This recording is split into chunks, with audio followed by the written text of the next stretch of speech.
Tasty भी है और बड़ा हेल्दी भी है। तो चलिए मेरे साथ।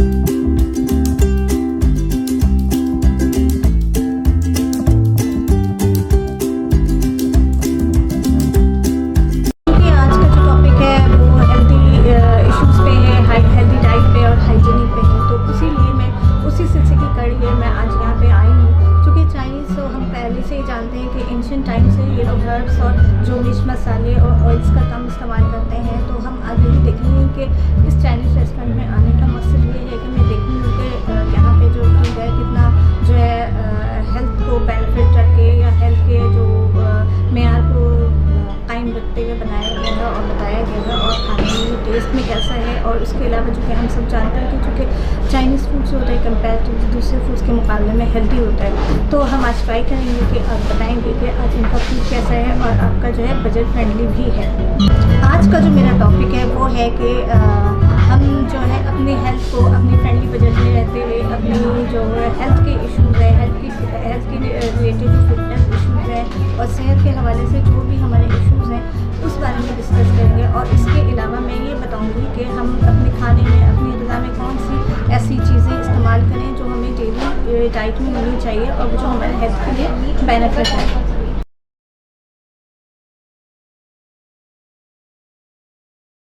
तो सबसे पहले मैं आती हूँ मीट पे। मीट में जो है हमें पता है कि जो है बहुत सारे किस्म के जो है मीट इस्तेमाल करते हैं, जिसमें जो चिकन होते हैं, जिसमें फ़िश होते हैं, जिसमें जो होता है रेड मीट आ जाते हैं, जिसमें बीफ एंड मटन भी आ जाते हैं। तो इसमें ये कि हमें पता होना चाहिए कि मीट जो है इतना हेल्दी नहीं होता। और हमें बहुत सारे लोगों ने सवाल किया है कि मीट जो है कितना हम कंज्यूम करें डेली, क्या हम डेली कंज्यूम कर सकते हैं। तो देखिए रोज़ाना तो नहीं लेकिन हफ्ते में 1 या 2 दफ़ा आप रेड मीट को कंज्यूम कर सकते हैं। रेड मीट जो होता है उसमें चूँकि जो होता है सैचुरेटेड फैटी एसिड्स होते हैं। तो सैचुरेटेड फैटी एसिड्स जो होते हैं हमारे कोलेस्ट्रॉल को बढ़ा देते हैं और जो कि हार्ट डिजीज़ और जो दूसरी जो दिल की जो प्रॉब्लम्स होती है उसको जो है ये वर्स भी करता है। इसलिए बेहतर ये कि हम रेड मीट जो है हफ्ते में 1 या 2 दफ़ा इस्तेमाल करें।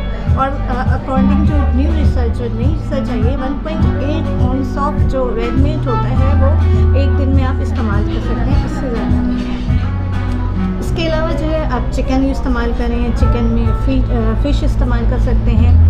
अच्छा, बहुत सारे लोग सवाल करते हैं कि जी वेजिटेबल्स में सबसे अच्छा वेजिटेबल कौन सा होता है जो हमें जो है जिसमें हमें अच्छा विटामिन मिल जाए, इसमें जो है मिनरल्स मिल जाए। तो जो सबसे जो बेस्ट विटामिन्स के जो सोर्स होता है सब्ज़ी में जो होता है वो होता है स्पिनच, यानी कि हम कहते हैं पालक। पालक जो होता है बहुत रिच सोर्स है आयरन का, मल्टीविटामिन्स का, इसमें फॉलिक एसिड होता है। तो ये बड़ा अच्छा जो है हमारे हेल्थ के लिए बहुत इफेक्टिव होता है और बेस्ट होता है। सब्जियों में सबसे अच्छा जो रिच सोर्स होता है विटामिन्स का और आयरन का तो हमें वो पालक में मिलता है। उसके बाद आप आएँ कि जो है ऑरेंजेस में, लेमन में, जो लेमन की जो फैमिली होती है ये बड़ी बेस्ट होती है। चाहे लेमन की फैमिली में आप जो है बेरी वो ले लें, कीनू ले लें, संतरा ले लें, मौसमी ले लें, ये बड़ा रिच सोर्स है विटामिन्स का और इसमें एंटीऑक्सीडेंट भी बहुत अच्छी मकदार में होता है।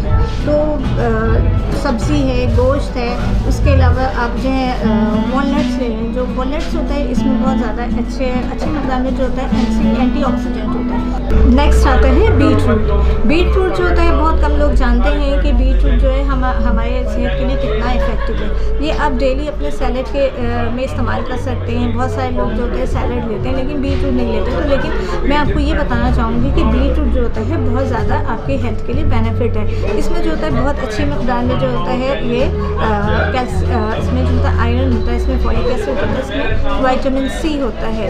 ये बहुत अच्छा जो है एंटीऑक्सीडेंट है। इसके अलावा बहुत कम लोग ये जानते हैं कि अगर बीटरूट आप अगर जूस की तरह भी ले लें, जब ऐसे ही डेली आप लें तो उसमें ये होता है कि ये बीपी को लोअर करने में बहुत मददगार साबित होता है। इसलिए मैं आपको रिकमेंड करूँगी कि जो है बीटरूट आप अपनी डेली रूटीन में। नेक्स्ट आता है डार्क चॉकलेट। डार्क चॉकलेट के बारे में एक मिथ ये है कि बच्चे ही खाते हैं, बच्चों के लिए ये, लेकिन ऐसा नहीं है। बल्कि ये जो है बच्चों के साथ साथ एज वेल एज ये बड़ों के लिए भी बड़ा अच्छा बेनिफिट है। क्योंकि हम समझते हैं कि बच्चे खाते हैं, बस बच्चे खा रहे हैं, मूड चेंज हो रहा है, बस बच्चे खुश हो जाते हैं, लेकिन ऐसा नहीं है। बल्कि ये हमारे यहाँ बड़ों के लिए भी बहुत अच्छा है क्योंकि ये जो है बहुत दफ़ा जो ऐसा देखा गया है कि डॉक्टर्स पास पैदा तौर पर प्रिस्क्राइब करते हैं, कहते हैं कि आप डार्क चॉकलेट करें क्योंकि ये आपको मूड बूस्टर है, मूड स्विंग करता है, आपकी जो डिप्रेशन को कंट्रोल करने के लिए डार्क चॉकलेट्स खाते हैं, जिससे कि ये जो है इसके अंदर बहुत अच्छी मिकदार में एंटीऑक्सीडेंट है। इसके अलावा ये हार्ट डिजीज़ को प्रिवेंट करने की ताकत रखते हैं, यानी कि बहुत दफ़ा जो होता है कि हार्ट डिजीज़ से आप इससे बच सकते हैं। जो लोग जो है थोड़ा रोज़ाना थोड़ी मिकदार में अगर डार्क चॉकलेट लेते हैं तो वो हार्ट डिजीज़ को प्रिवेंट करता है। सेकेंड ये कि मूड को बूस्ट भी करता है और बहुत दफ़ा जो होता है ये एंटी डिप्रेसेंट का भी काम करता है। नेक्स्ट आता है लेंटिल्स। लेंटिल्स जो होता है बहुत ज़्यादा जो फ्रेंडली बजट होता है, ये मीट का सब्स्टिट्यूट भी होता है। बहुत सारे लोग as a substitute of meat इस्तेमाल करते हैं, क्योंकि मीट जो होता है हम जानते हैं कि फ्रेंडली बजट नहीं है, तो ये जो होता है बड़ा हेल्दी सोर्स ऑफ प्रोटीन होता है और इसके अलावा ये फाइबर्स में रिच होता है। इसके अलावा जो है ये आपको हेल्दी बजट होता है, इसमें बहुत अच्छा प्रोटीन और अच्छा जो है इसमें आपको फाइबर की अच्छी मिकदार मिलती है। दूसरा ये कि ये जब आप खाते हैं तो ये एकदम वैसा हैवीनेस का एहसास आता है। इस तरह से हैवीनेस नहीं जैसे कि आपको लगे कि पेट भारी होगा, बल्कि ये आपको मना करता है कि आप ज़्यादा ना लें। इससे एक आपका जो मैदा है वो फुल हो जाता है, आपको ज़्यादा खाने की ज़रूरत नहीं पड़ती। और ये बहुत अच्छी बात है कि आप कम खाएं और आपको जो है खाली महसूस भी ना हो। नेक्स्ट आता है गार्लिक। गार्लिक जो होता है हमारे पाकिस्तान में हर खातून की किचन में मौजूद होता है और तकरीबन खातून जो है बहुत अच्छी मकदार में जो है गार्लिक का इस्तेमाल करते हैं, लेकिन बहुत कम लोगों को गार्लिक के बारे में पता है कि गार्लिक की क्या खसूसियात होती हैं। तो गार्लिक जो होता है बहुत अच्छी जो है एंटी इन्फ्लेमेटरी खसूसियात से भरी हुई है, बहुत अच्छा एंटीऑक्सीडेंट है। इसके अलावा जो है ये बीपी को लो करने में मदद देता है। बहुत दफ़ा जो होता है हम कहते हैं कि जी गार्लिक जो है स्मेल आती है, बहुत सी खवातीन को नहीं इस्तेमाल करती, लेकिन मैं आपको ये बताना चाहूँ कि गार्लिक जो है मुफीद बहुत है, हमारी सेहत के लिए बहुत मुफीद है। तो जो लोग जो है इस्तेमाल करते हैं वो बहुत सारी बीमारियों से बचे रहते हैं। तो गार्लिक जो है एक तरह से जो है एक अच्छा प्रोबायोटिक भी है, तो इसलिए जो है हमारी इम्यूनिटी को भी बूस्ट करता है। सूप आ गया है कि मैं इसको टेस्ट करूँगी, फिर आपको बताऊँगी कि वाकई ये किस हद तक जो है मज़ेदार है।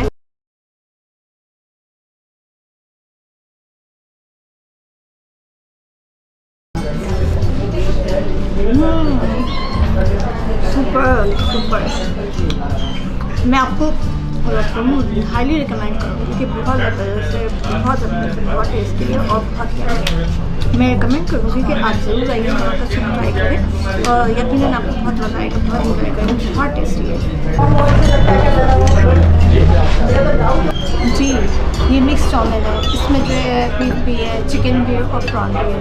लेट्स टेस्ट के कैसा टेस्ट है फिर मैं आपको बताती हूँ। यम्मी, बहुत टेस्टी, सो डिलिशियस। आप ज़रूर आइए और ज़रूर ट्राई कीजिए, यहाँ का बहुत टेस्टी है। थैंक यू सो मच, बहुत मज़ा आया, बहुत इन्जॉय किया और आपकी जो सूप था स्पेशल बहुत मज़े का, चाउमीन भी आपको बहुत मज़े का लगा, बहुत इन्जॉय किया और बहुत टेस्टी और बड़ा अच्छा जो है आपका बजट हेल्दी था आपका, ये बहुत अच्छी चीज़ थी। इंशाल्लाह जब भी आप आएंगे तो आपको यही मेहमान नवाज़ी मिलेगी और जब भी आपके वीडियोस देखने वाले होंगे उनको भी यही मेहमान नवाज़ी मिलेगी और इंशाल्लाह आपके साथ ऐसे हॉस्पिटलिटी से पेश आएंगे। मुझे उम्मीद है कि आज का वीडियो जो है आपको पसंद आया होगा और फीडबैक के लिए मैं आपका ज़रूर इंतज़ार करूँगी। तो प्लीज़ जो है कुछ भी पूछना है, मज़ीद आपको इन्फॉर्मेशन लेनी है तो ज़रूर मुझे इंस्टा पे आप DM कीजिए। Thank you. अस्सलाम वालेकुम, मेरा नाम डॉक्टर साइका है और आप देख रहे हैं हेल्थ।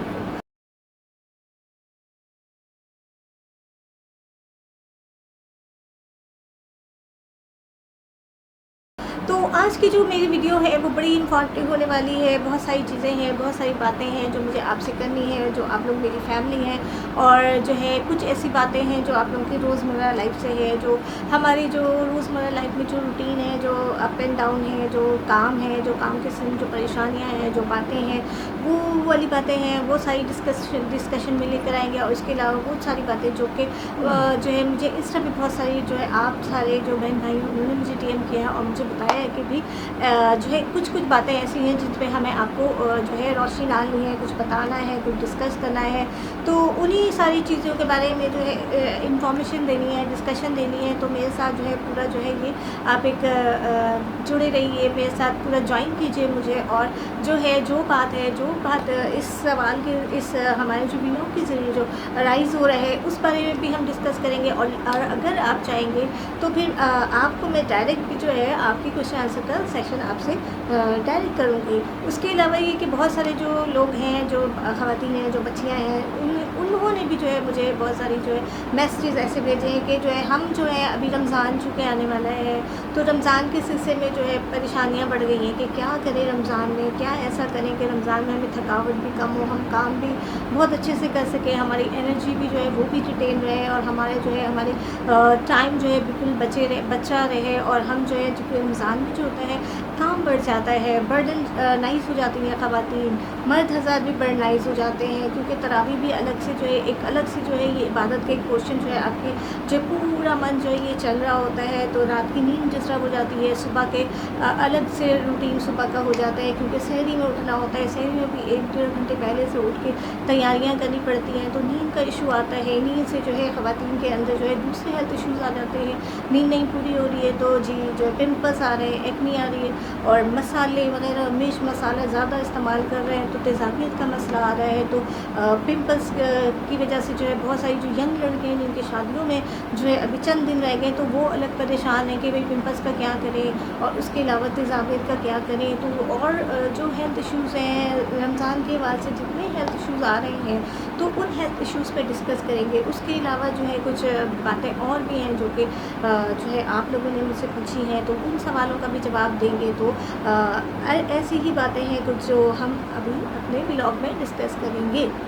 अच्छा, तो बहुत सारे लोगों ने जो है ये सवाल मुझसे किया है कि जो सहरी आ रही है, सहरी जो हम रमज़ानों में जो अब सहरी का जो प्रॉब्लम आता है, बहुत सारी कहती हैं ख़वातीन के हम जो है सुबह जो है इतने अर्ली नहीं उठ सकते रमज़ानों में क्योंकि हमारे जो है और दूसरी रिस्पॉन्सिबिलिटीज़ है। कुछ ख़वातीन कहती हैं कि घर में बुज़ुर्ग हैं, बीमार हैं तो उनकी तीमारदारी भी करनी होती है।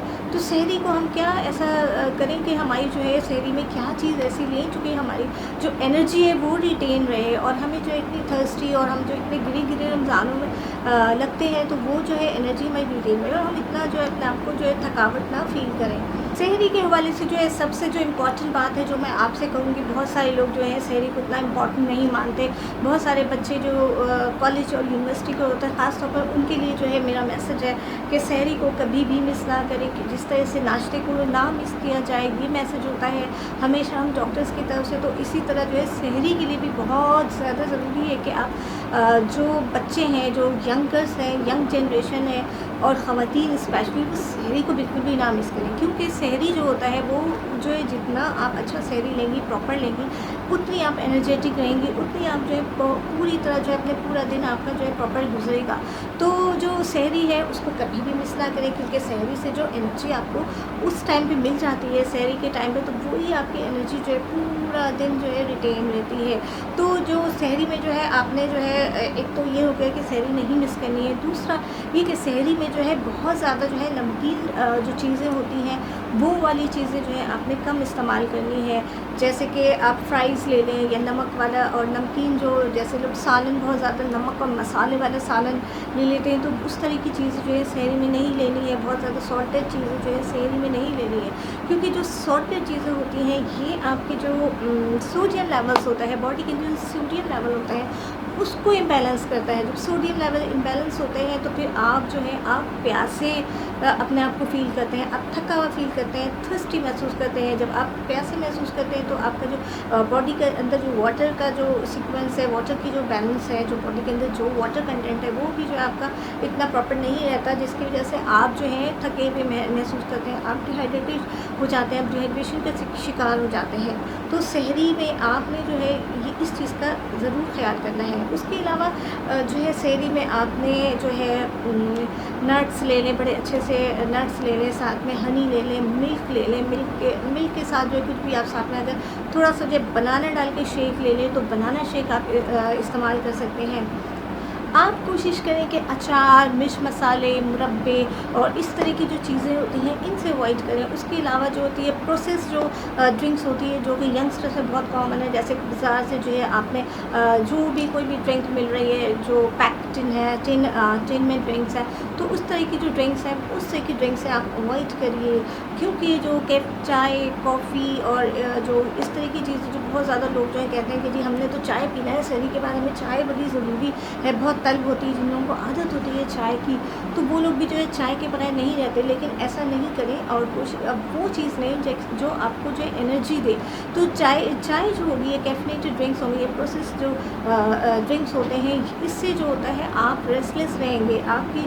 और ख़ास तौर पर उसके अलावा साथ में आपने जो है नमकीन चीज़ें ली हुई हैं, बहुत ज़्यादा नमक और मसाले वाले सालन, आपने फ्राइज़ ले लिया है। बच्चे जो है फ्राइज़ उठा के जी माएँ जो है उनको जो है 12-13 साल के जो यंगस्टर्स बच्चे होते हैं वो रोज़ा रखते हैं, तो जो है उनकी वो अपने पेरेंट्स से बाकायदा माओ से फरमाइश करते हैं कि फ्राइज़ दे दें, फ्रेंच फ्राइज़ दे दें, बर्गर दे दें। बहुत सारे लोग जो है शहर में पिज़्ज़ा मंगवा लेते हैं, पिज़्ज़ा ऑर्डर कर लेते हैं। तो ये नहीं, सिंपल सी चीज़ें लेनी है आपने शहरी में। नट्स ले लें और उसके अलावा जो है आपने बनाना शेक ले लेना है, दूध के साथ बनाना ले लें, हनी डालें दूध में, वो ले लें। तो इस तरह से। और अगर आपने पराठे लेने हैं तो पराठे बिल्कुल हल्के लेयर में आप हल्का सा घी लगा लें ताकि बहुत ज़्यादा हैवी भी ना लगे और बहुत ज़्यादा जो है आपको हेवीनेस का एहसास भी ना हो और आप एनर्जेटिक रहें। कबाब ले लें, बॉयल एग्स आप ले सकते हैं साथ में। अगर बॉयल एग के साथ अगर आप ऑमलेट, चीज़ ऑमलेट अगर ले लें, अगर चीज़ ऑमलेट नहीं लेते, अगर आपको हैवी महसूस होता है तो आप थोड़ा सा चीज़ इस्तेमाल करें, ज़्यादा चीज़ आप उसमें ना डालें, क्योंकि वो भी जो होता है आपके मैदे को जो गिरावट देगा। तो ऑमलेट के साथ उसके अलावा आप कबाब बनाएं, जो कि कबाब जो होता है बहुत सारे लोग जो होते हैं, बहुत सारी ख़वातीन जो होती है कबाब को जो है फ्रीज़र में जाके फ्रीज़ कर लेती है और रोज़ जो है थोड़ा थोड़ा अपनी रिक्वायरमेंट के हिसाब से जो है वो आप पराठे के साथ आप आराम से इंटेक कर सकते हैं। बनाना जो होता है मिल्क के साथ अगर आप लेते हैं तो बनाना में जो है पोटेशियम बड़ा अच्छा होता है। पोटेशियम कंटेंट जो होता है, जो पोटेशियम जो होता है वो वाटर को रिटेन करता है बॉडी के अंदर जो होता है। वाटर आपकी जब रिटेन रहती है तो आप डिहाइड्रेटेड नहीं महसूस करते अपने आप को, तो जब डिहाइड्रेटेड नहीं महसूस करते तो आप थकावट भी कम महसूस करते हैं। तो बहुत अच्छा है कि आप जो है बनाना को रखें। एग में जो है आपको आयरन है, विटामिन B12 है, प्रोटीन है, तो प्रोटीनिक डाइट लें जो आपको जो है बहुत ज़्यादा भारीपन भी नहीं महसूस करेगा, आपको जो है बहुत जिसकी वजह से आप रेस्टलेस भी नहीं महसूस करेंगे। तो पानी लें आप अच्छे से, क्योंकि जो है शहरी में अगर पानी लेंगे तो वो वाटर जो है दिन भर आपको जो है वाटर की जो कंजम्पशन होती है ओवरऑल थोड़े जो दिन भर जो है थोड़ा जो है वो वाटर आप कंज्यूम। ऑब्वियसली बात है कि आप दिन भर तो कुछ नहीं ले रहे, लेकिन वही वाटर जो है तो रिटेन रहता है, तो फिर आपकी बॉडी की रिक्वायरमेंट उसी वाटर से पूरी होती है। कुछ लोगों ने जो सवाल किया है, बहुत सारी बहनें हैं वो सवाल ये कर रही हैं कि जो रमज़ानों में हम अफ्तारी में ख़ास तौर पे ऐसा क्या लें कि जो है हमारी जो ये अफ्तारी है ये हमें जो है बहुत ज़्यादा जो है गिरा ना गुज़रे, हम तेज़ाबियत का शिकार हो जाते हैं अफ्तारी में। बिल्कुल अफ्तारी करने के बाद इतना हैवीनेस हो जाता है, इतनी बोझिल तबीयत हो जाती है कि नींद आने लगती है। तो हम जो है फिर अफ्तारी के बाद जो है रात के जो मज़ीद काम होते हैं उससे भी जो है हम वो निपटा नहीं पाते हैं। तो इन लोगों के लिए, बहुत सारे लोगों के लिए जो है मैं आपको एक मैसेज दूँ, चूँकि जो रमज़ान होता है वो एक इबादत का महीना है। हम लोगों ने जो है अल्लाह ताला ने जो रमज़ान की इतनी बरकत डाली हुई है हम मुस्लिम्स के लिए कि हम जो है अल्लाह ताला के इस महीने में हम बहुत करीब होते हैं, हम अपनी इबादत करते हैं, हम इबादत करते हैं दिन भर। हमें जो है इबादतों का महीना है, बाबरकत महीना है, तो हमें जो इस महीने जो है अपने लिए दुआएं मांगनी चाहिए, अपने बच्चों के लिए दुआएं मांगनी चाहिए। अल्लाह ताला के रूबरू जाएँ, अल्लाह ताला के पास जाएँ, कोई मसला है, कोई मसाइल है, खुद दिल से दुआएं मांगे, जो क्योंकि अल्लाह तो जो है हमारे शहर से करीब है, 70 गुना जो है हमारी माओ से ज़्यादा हमें प्यार करता है। तो हम जो है अपनी जो प्रॉब्लम है वो अल्लाह के हुज़ूर लेके जाएंगे, हम इबादत करेंगे, अपने मुश्किलात का हल मांगेंगे, तो जो अल्लाह ताला जो है वो ज़रूर हमारी सुनेगा। तो इसी बात पे मुझे एक बहुत अच्छी अपनी अपनी फ्रेंड की एक बात याद आई है। वो बात ये कि जो हम जब जो है MBBS के कॉलेज में थे तो वो जो थी वो जो है अल्लाह ताला नमाज़ कभी नहीं छोड़ती थी।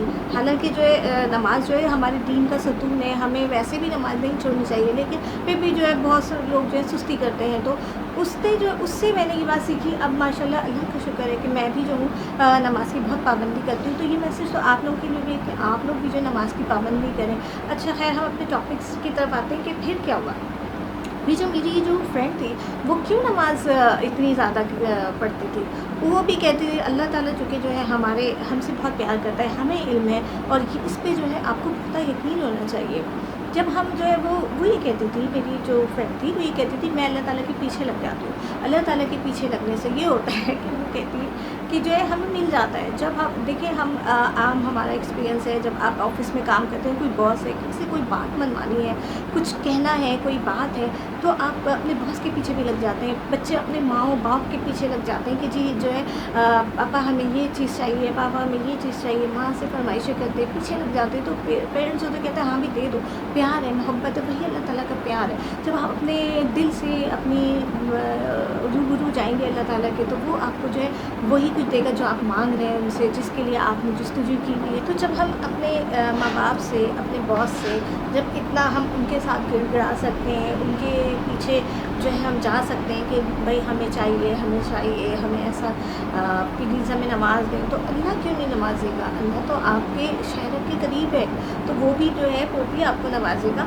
बस ये है कि आपको ये जो महीना गुजर रहा है, ये जो महीना है, ये जो है बड़ा बाबरकत है। तो इस महीने से आप फ़ायदा उठाइए, इस महीने में आप इबादत करें। इस महीने में जो है बहुत सारे लोग जो है ये सोचते हैं कि जी रमज़ानों में तो जो है हम क्या खाएं, प्लानिंग हो रही होती है कि क्या खाएं क्या ना खाएं। और रमज़ानों में तो बहुत सारे लोग तो बड़े खुश होते हैं कि जी बड़े मज़े के जो है पकवान हमें मिलेंगे, अच्छे खाने मिलेंगे, तो जो है हमारे रमज़ान तो बड़ा अच्छा गुजर जाएगा। और ये नहीं उनको इल्म है, या अगर इल्म है तो वो इस चीज़ को इग्नोर करें। प्लीज़ अपने आप को अवेयर करें और अपने आप को समझाएं कि ये जो महीना है ये साल में एक दफ़ा आता है। और दूसरा बहुत इम्पॉर्टेंट है, इम्पॉर्टेंट बात ये है कि जो आपका जो बॉडी है उसका भी तो ख्याल रखना है। ये जो है सब्र सिखाता है, ये महीना हमें सब्र बताता है, हमें दूसरों का एहसास करना बताता है, उन लोगों का एहसास करना बताता है जो कि 2 टाइम का उनको खाना भी नहीं मिल रहा, और हमें इतना खाना मिल रहा है, इतना हमें अल्लाह ताला ने दिया है कि हम खा के जो है बेहाल है। तो दूसरों को भी देखना है। और सब उसके अलावा जो हमारी बॉडी है वो भी एक मशीन है। जिस तरह से कोई भी मशीन होती है, किसी भी मशीन को आप ज़्यादा वर्क डालते हैं, वर्कलोड देते हैं, उसको मशीन जो है वो थक जाती है। तो उसकी जो वर्क एक्टिविटी है या उसकी जो काम करने की जो सलाहियत है वो मशीन में भी जो है उसकी उस पर जो है वो कॉम्प्रोमाइज़ होती है। तो अपनी सेहत पे कॉम्प्रोमाइज़ ना करें। अपनी जो सेहत है उसको जो है आपने इसी महीने में बनाना है, रिप्लेनिश करना है अपनी सारी सेहत को।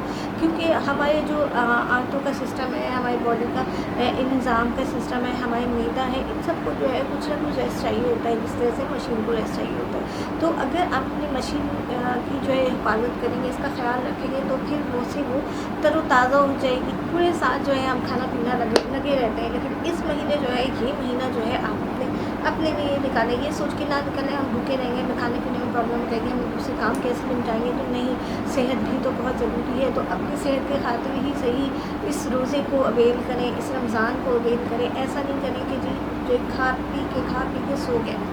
अच्छा, तो आते हैं अपने सवाल की तरफ। वही सवाल के लोग जो है ये कह रहे थे कि जी बहुत सारे जो हैं कि हमें तो कदम भी नहीं उठाया जाता, हमें इतनी फुलनेस हो जाती है, इतनी हैवीनेस हो जाती है कि हम जो है तो कदम भी नहीं उठा सकते हैं। हमारा जो है जो ब्रेन सेरोटोनिन और ब्रेन जो है मेलाटोनिन लेवल्स होता है वो ताल के बाद जो होता है इंक्रीज़ हो जाता है, जिसकी वजह से जो है हम जो है स्लीपनेस का शिकार हो जाते हैं। हमें थकावट और जो है स्लीपनेस महसूस होती है।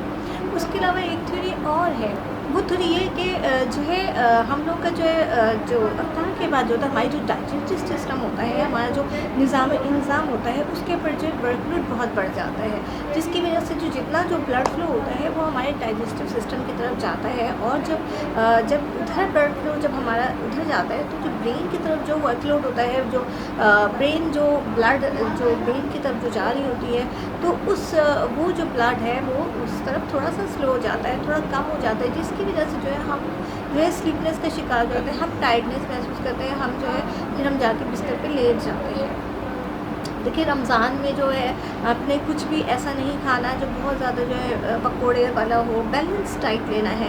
बहुत ज़्यादा ऑयली, बहुत ज़्यादा मिर्च मसाला, बहुत सारी इस तरह की चीज़ें नहीं लेनी जो कि आपकी तेज़ाबियत पैदा करे, आपके एब्डोमेन पे, आपके मैदे को जो है वो गिरा गुजरे। तो बेहतर ये है कि रमज़ान में आप वो चीज़ें लें जो कि आपको बहुत ज़्यादा हैवीनेस का शिकार ना करे और आपका जो फुलनेस ना महसूस हो।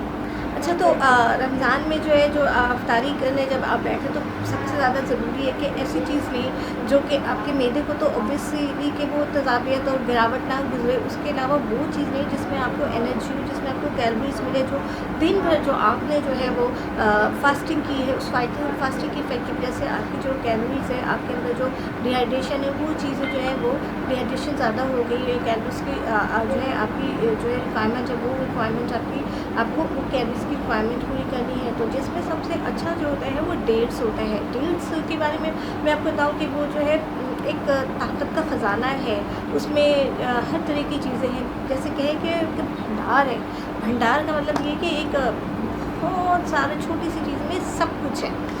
तो इसमें जो है आयरन है, इसमें जो है फाइबर है, इसमें कॉपर है, इसमें जिंक है, इसमें जो है मैग्नीशियम है, इसमें पोटेशियम है, इसमें जो है कार्ब्स हैं। तो ये सारी चीज़ें हैं। ये एक आप रोज़ाना जो है अफ्तार में जो है 3 से 4 जो है खजूर ले लें। अगर एक पी लें या 2 पी लें तो दैट्स इज़ एनफ। उसके अलावा जो होता है ये डेट्स होते हैं, या आपके जो है गट हेल्थ के लिए बड़े अच्छे हैं, आपको कब्ज़ नहीं होता। उसके अलावा आपकी बोन हेल्थ के लिए बहुत अच्छे हैं, आपकी इम्यूनिटी के लिए बहुत अच्छे हैं। इसमें बहुत अच्छा जो है वो एंटीऑक्सीडेंट है। तो एंटीऑक्सीडेंट है जिसकी वजह से आपकी बॉडी के अंदर जो है अननेसेसरी जो फाजिल आते हैं वो एक्सक्रीट हो जाते हैं। उसके अलावा ये जो है वेट लॉस को प्रमोट करते हैं, यानी जो लोग रमज़ान में बहुत ज़्यादा खाने पीने बसियार होली करते हैं, तो वो चीज़ें जो होती है लोग उसकी वजह से वज़न पुट ऑन कर लेते हैं। तो जो है रमज़ानों में आप अगर डेट्स लेते हैं, सही तरीके से प्रॉपर इस्तेमाल करते हैं, तो ये आपको कैलोरी तो देती है लेकिन वेट लॉस भी करती है। ये वेट लॉस को प्रमोट करता है। जो लोग बहुत ज़्यादा जो है खाने पीने के शौकीन होते हैं, रमज़ान में वो खूब सारा खा लेते हैं, तो बेहतर ये है कि एक 2 चीज़ प्रॉपर अच्छी लें जिसमें आपको वज़न भी जो है बहुत ज़्यादा पुट ऑन ना हो और आपको कैलोरीज भी मिले। उसके अलावा जो है आपने जो है एक अच्छा सा जो मिक्स फ्रूट का बोल ले लेना है। मिक्स फ्रूट बॉल में अगर आप चाहें तो आप 1 स्पून जो है वो आप शुगर ऐड कर सकते हैं, नहीं तो ज़रूरी नहीं है, क्योंकि ऑलरेडी जो होता है मिक्स फ्रूट में जो होता है बहुत अच्छे से जो है नेचुरल शुगर होता है, जो कि आपकी जो दिन भर की जो शुगर लेवल जो आपकी लो हो रही होती है अफ्तारी के वक्त, तो उसको जो है वो रिगेन कर लेता है।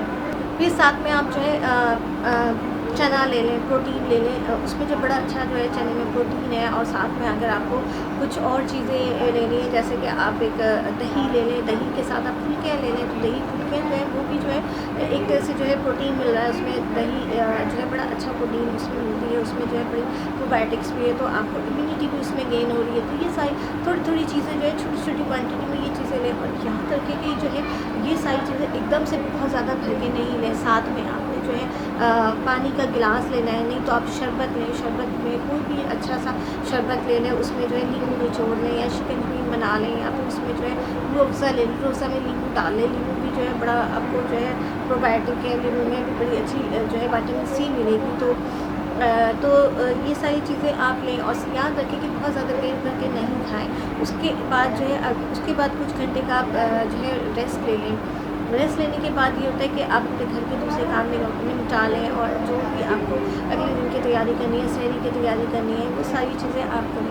देखिए आपने जो है बहुत ज़्यादा भर के नहीं लेना, वरना आपका जो है मैदा जो है बहुत हैवी हो जाएगा। फिर आप वाकई सही मानों में जो है आप जाकर थक के बैठ जाएंगे, क्योंकि बहुत ज़्यादा जो मैदे को ऊपर जो वर्कलोड जब आप देते हैं, तो ऑब्वियस सी बात है कि जो है वर्कलोड होने की वजह से आपका ब्रेन जो है ब्रेन की तरफ ब्लड सप्लाई नहीं हो रही होती है, थोड़ी स्लो हो जाती है। सारी जो ब्लड सप्लाई आपके डाइजेस्टिव सिस्टम की तरफ जा रही होती है, तो इसकी वजह से भी जो है आपका जो वर्कलोड होता है उस पर बढ़ जाता है और उधर नहीं जाता, तो आप जो है थकावट का शिकार हो जाते हैं। तो आपको अगर अफ्तारी के बाद भी जो है एक्टिव रहना है, और पूरे जो है सारे काम जो है आपको निपटाने हैं, बच्चों के स्कूल की तैयारी करनी है, कोई बुजुर्ग है उनको भी जो देखभाल करना है, अगले दिन की तैयारी करनी है, सहरी की तैयारी करनी है, तो ये सारी चीज़ें हैं।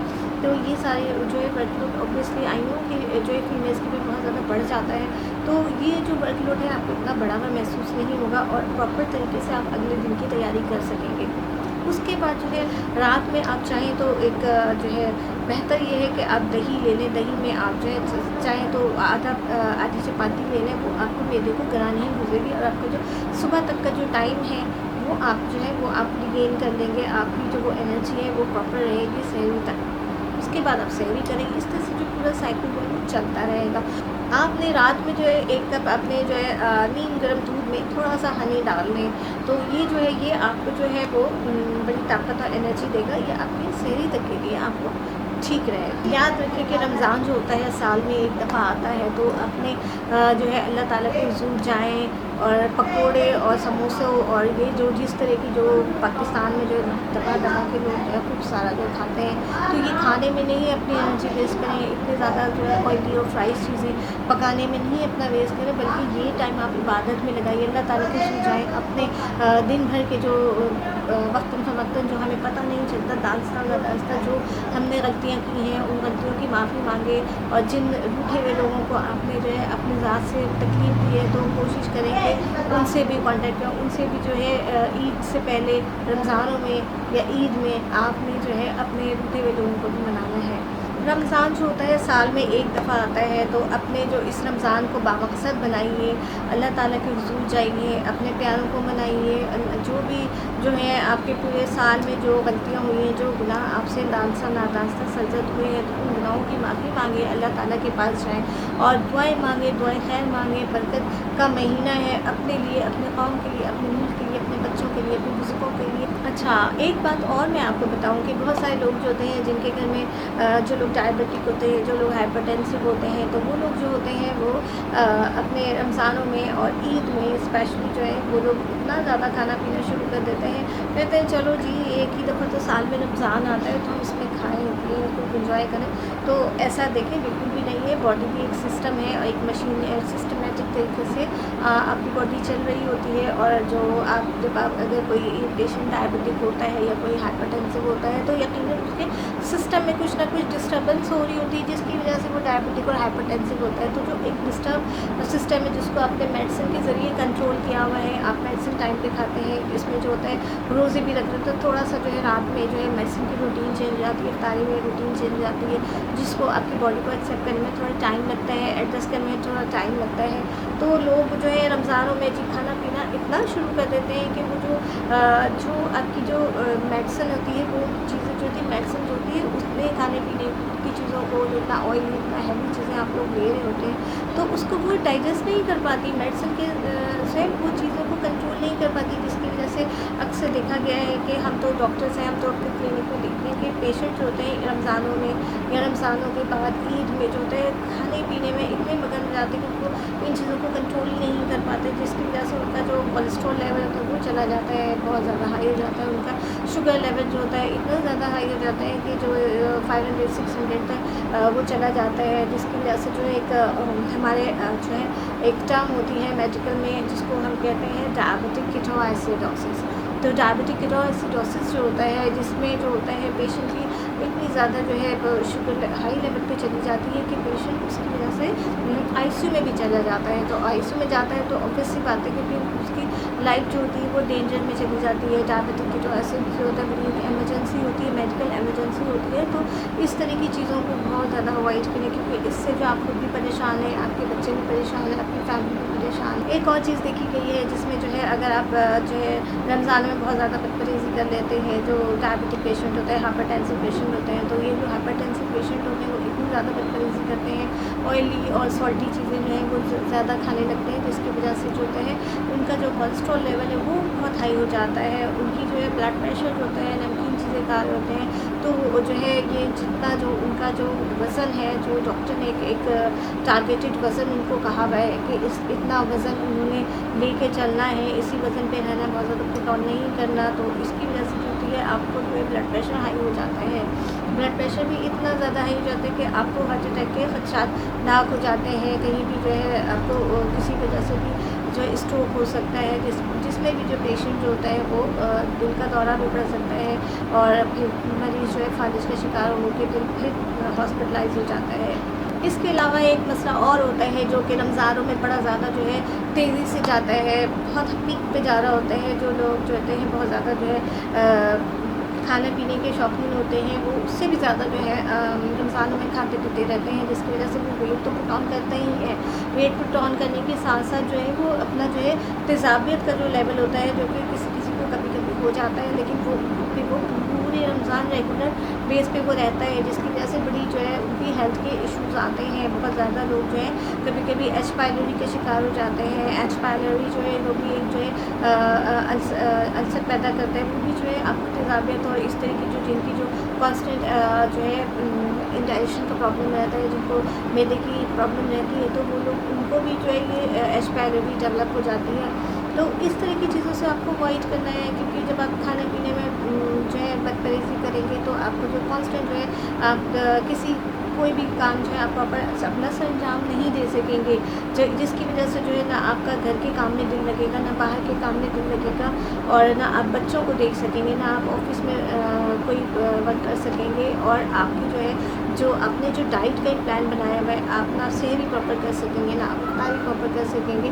और जो रमज़ान की जो बरकत है, जो रमज़ान से आप दुआएं समेटेंगे, जो रमज़ान के लिए आपको सवाब मिलेगा, जो इसका अपना जो अल्लाह ताला की तरफ से जो है हमारे मुसलमानों ने के लिए जो ब्लेसिंग जो महीना निकाला है अल्लाह ताला ने, तो वो महीने से आप फ़ायदा नहीं उठा सकेंगे। तो ये भी जो है बड़े मुश्किल सर्कमस्टेंसेस हो जाएंगे, और फिर हम वही सिचुएशन में कभी ईद में जाएंगे, ईद में भी जो है फिर वही सारी चीज़ों की बदपरहेज़ी, और ये तो इन सारी चीज़ों से आपने अवॉइड करना है।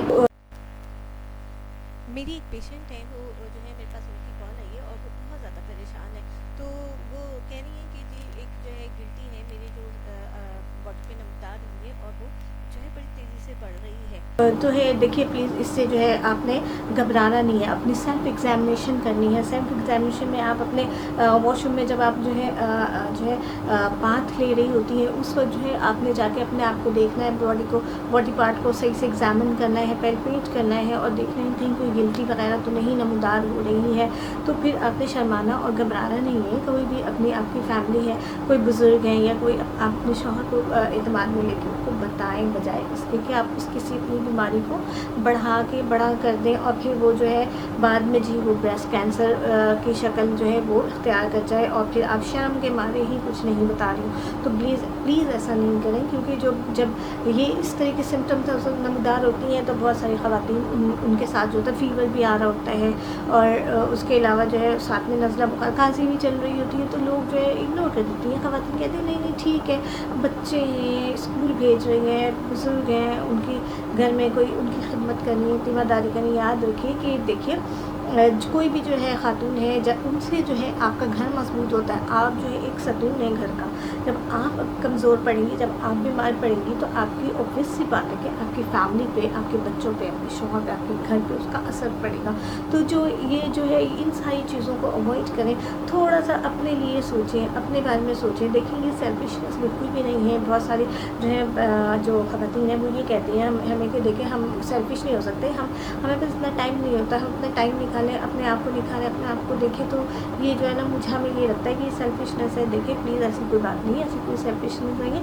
हर चीज़ को मैनेज करें, हर चीज़ को मेंटेन करें, थोड़ा एक्टिव रहें, थोड़ा डाइट का ख्याल रखें। अगर आप रोज़ाना जो है दूध ही पी लेंगी तो भी जो है आपको प्रोटीन और फैट और बड़ी जो है बहुत अच्छी चीज़ उसमें जो है चीज़ें मिलेंगी, क्योंकि जो मिल्क है ये तो पूरा ही बैलेंस डाइट है। बैलेंस जब डाइट आप ले लेंगी तो आपको किसी और चीज़ की ज़रूरत ही नहीं है। तो इसलिए जो है ना दूध आप रोज़ाना कंज्यूम करें।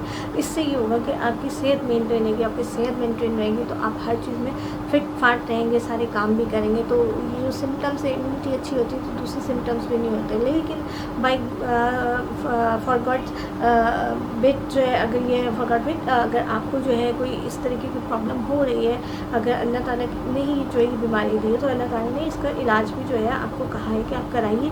देखिए खुदा न खास्ता जो ख़वातीन हैं जो शर्म से रह जाती हैं, तो इलाज जो है सुन्नत नबी की है, तो इलाज करवाइए और अपने आप को जो है मुश्किल से निकालिए, अपनी फैमिली को मुश्किल से निकालिए। याद रखिए कि जो ब्रेस्ट कैंसर की जो ख़वातीन होती हैं उनको बहुत ज़्यादा जो है हमने परेशान देखा है, शर्म में देखा है, जिसकी वजह से फैमिली सफ़र कर रही होती है। तो देखिए इससे सफ़र करने से कुछ नहीं होता। सफ़र करने से जो है आप खुद अकेले सफ़र करेंगे, उसके बाद आपकी फैमिली सफ़र करेगी।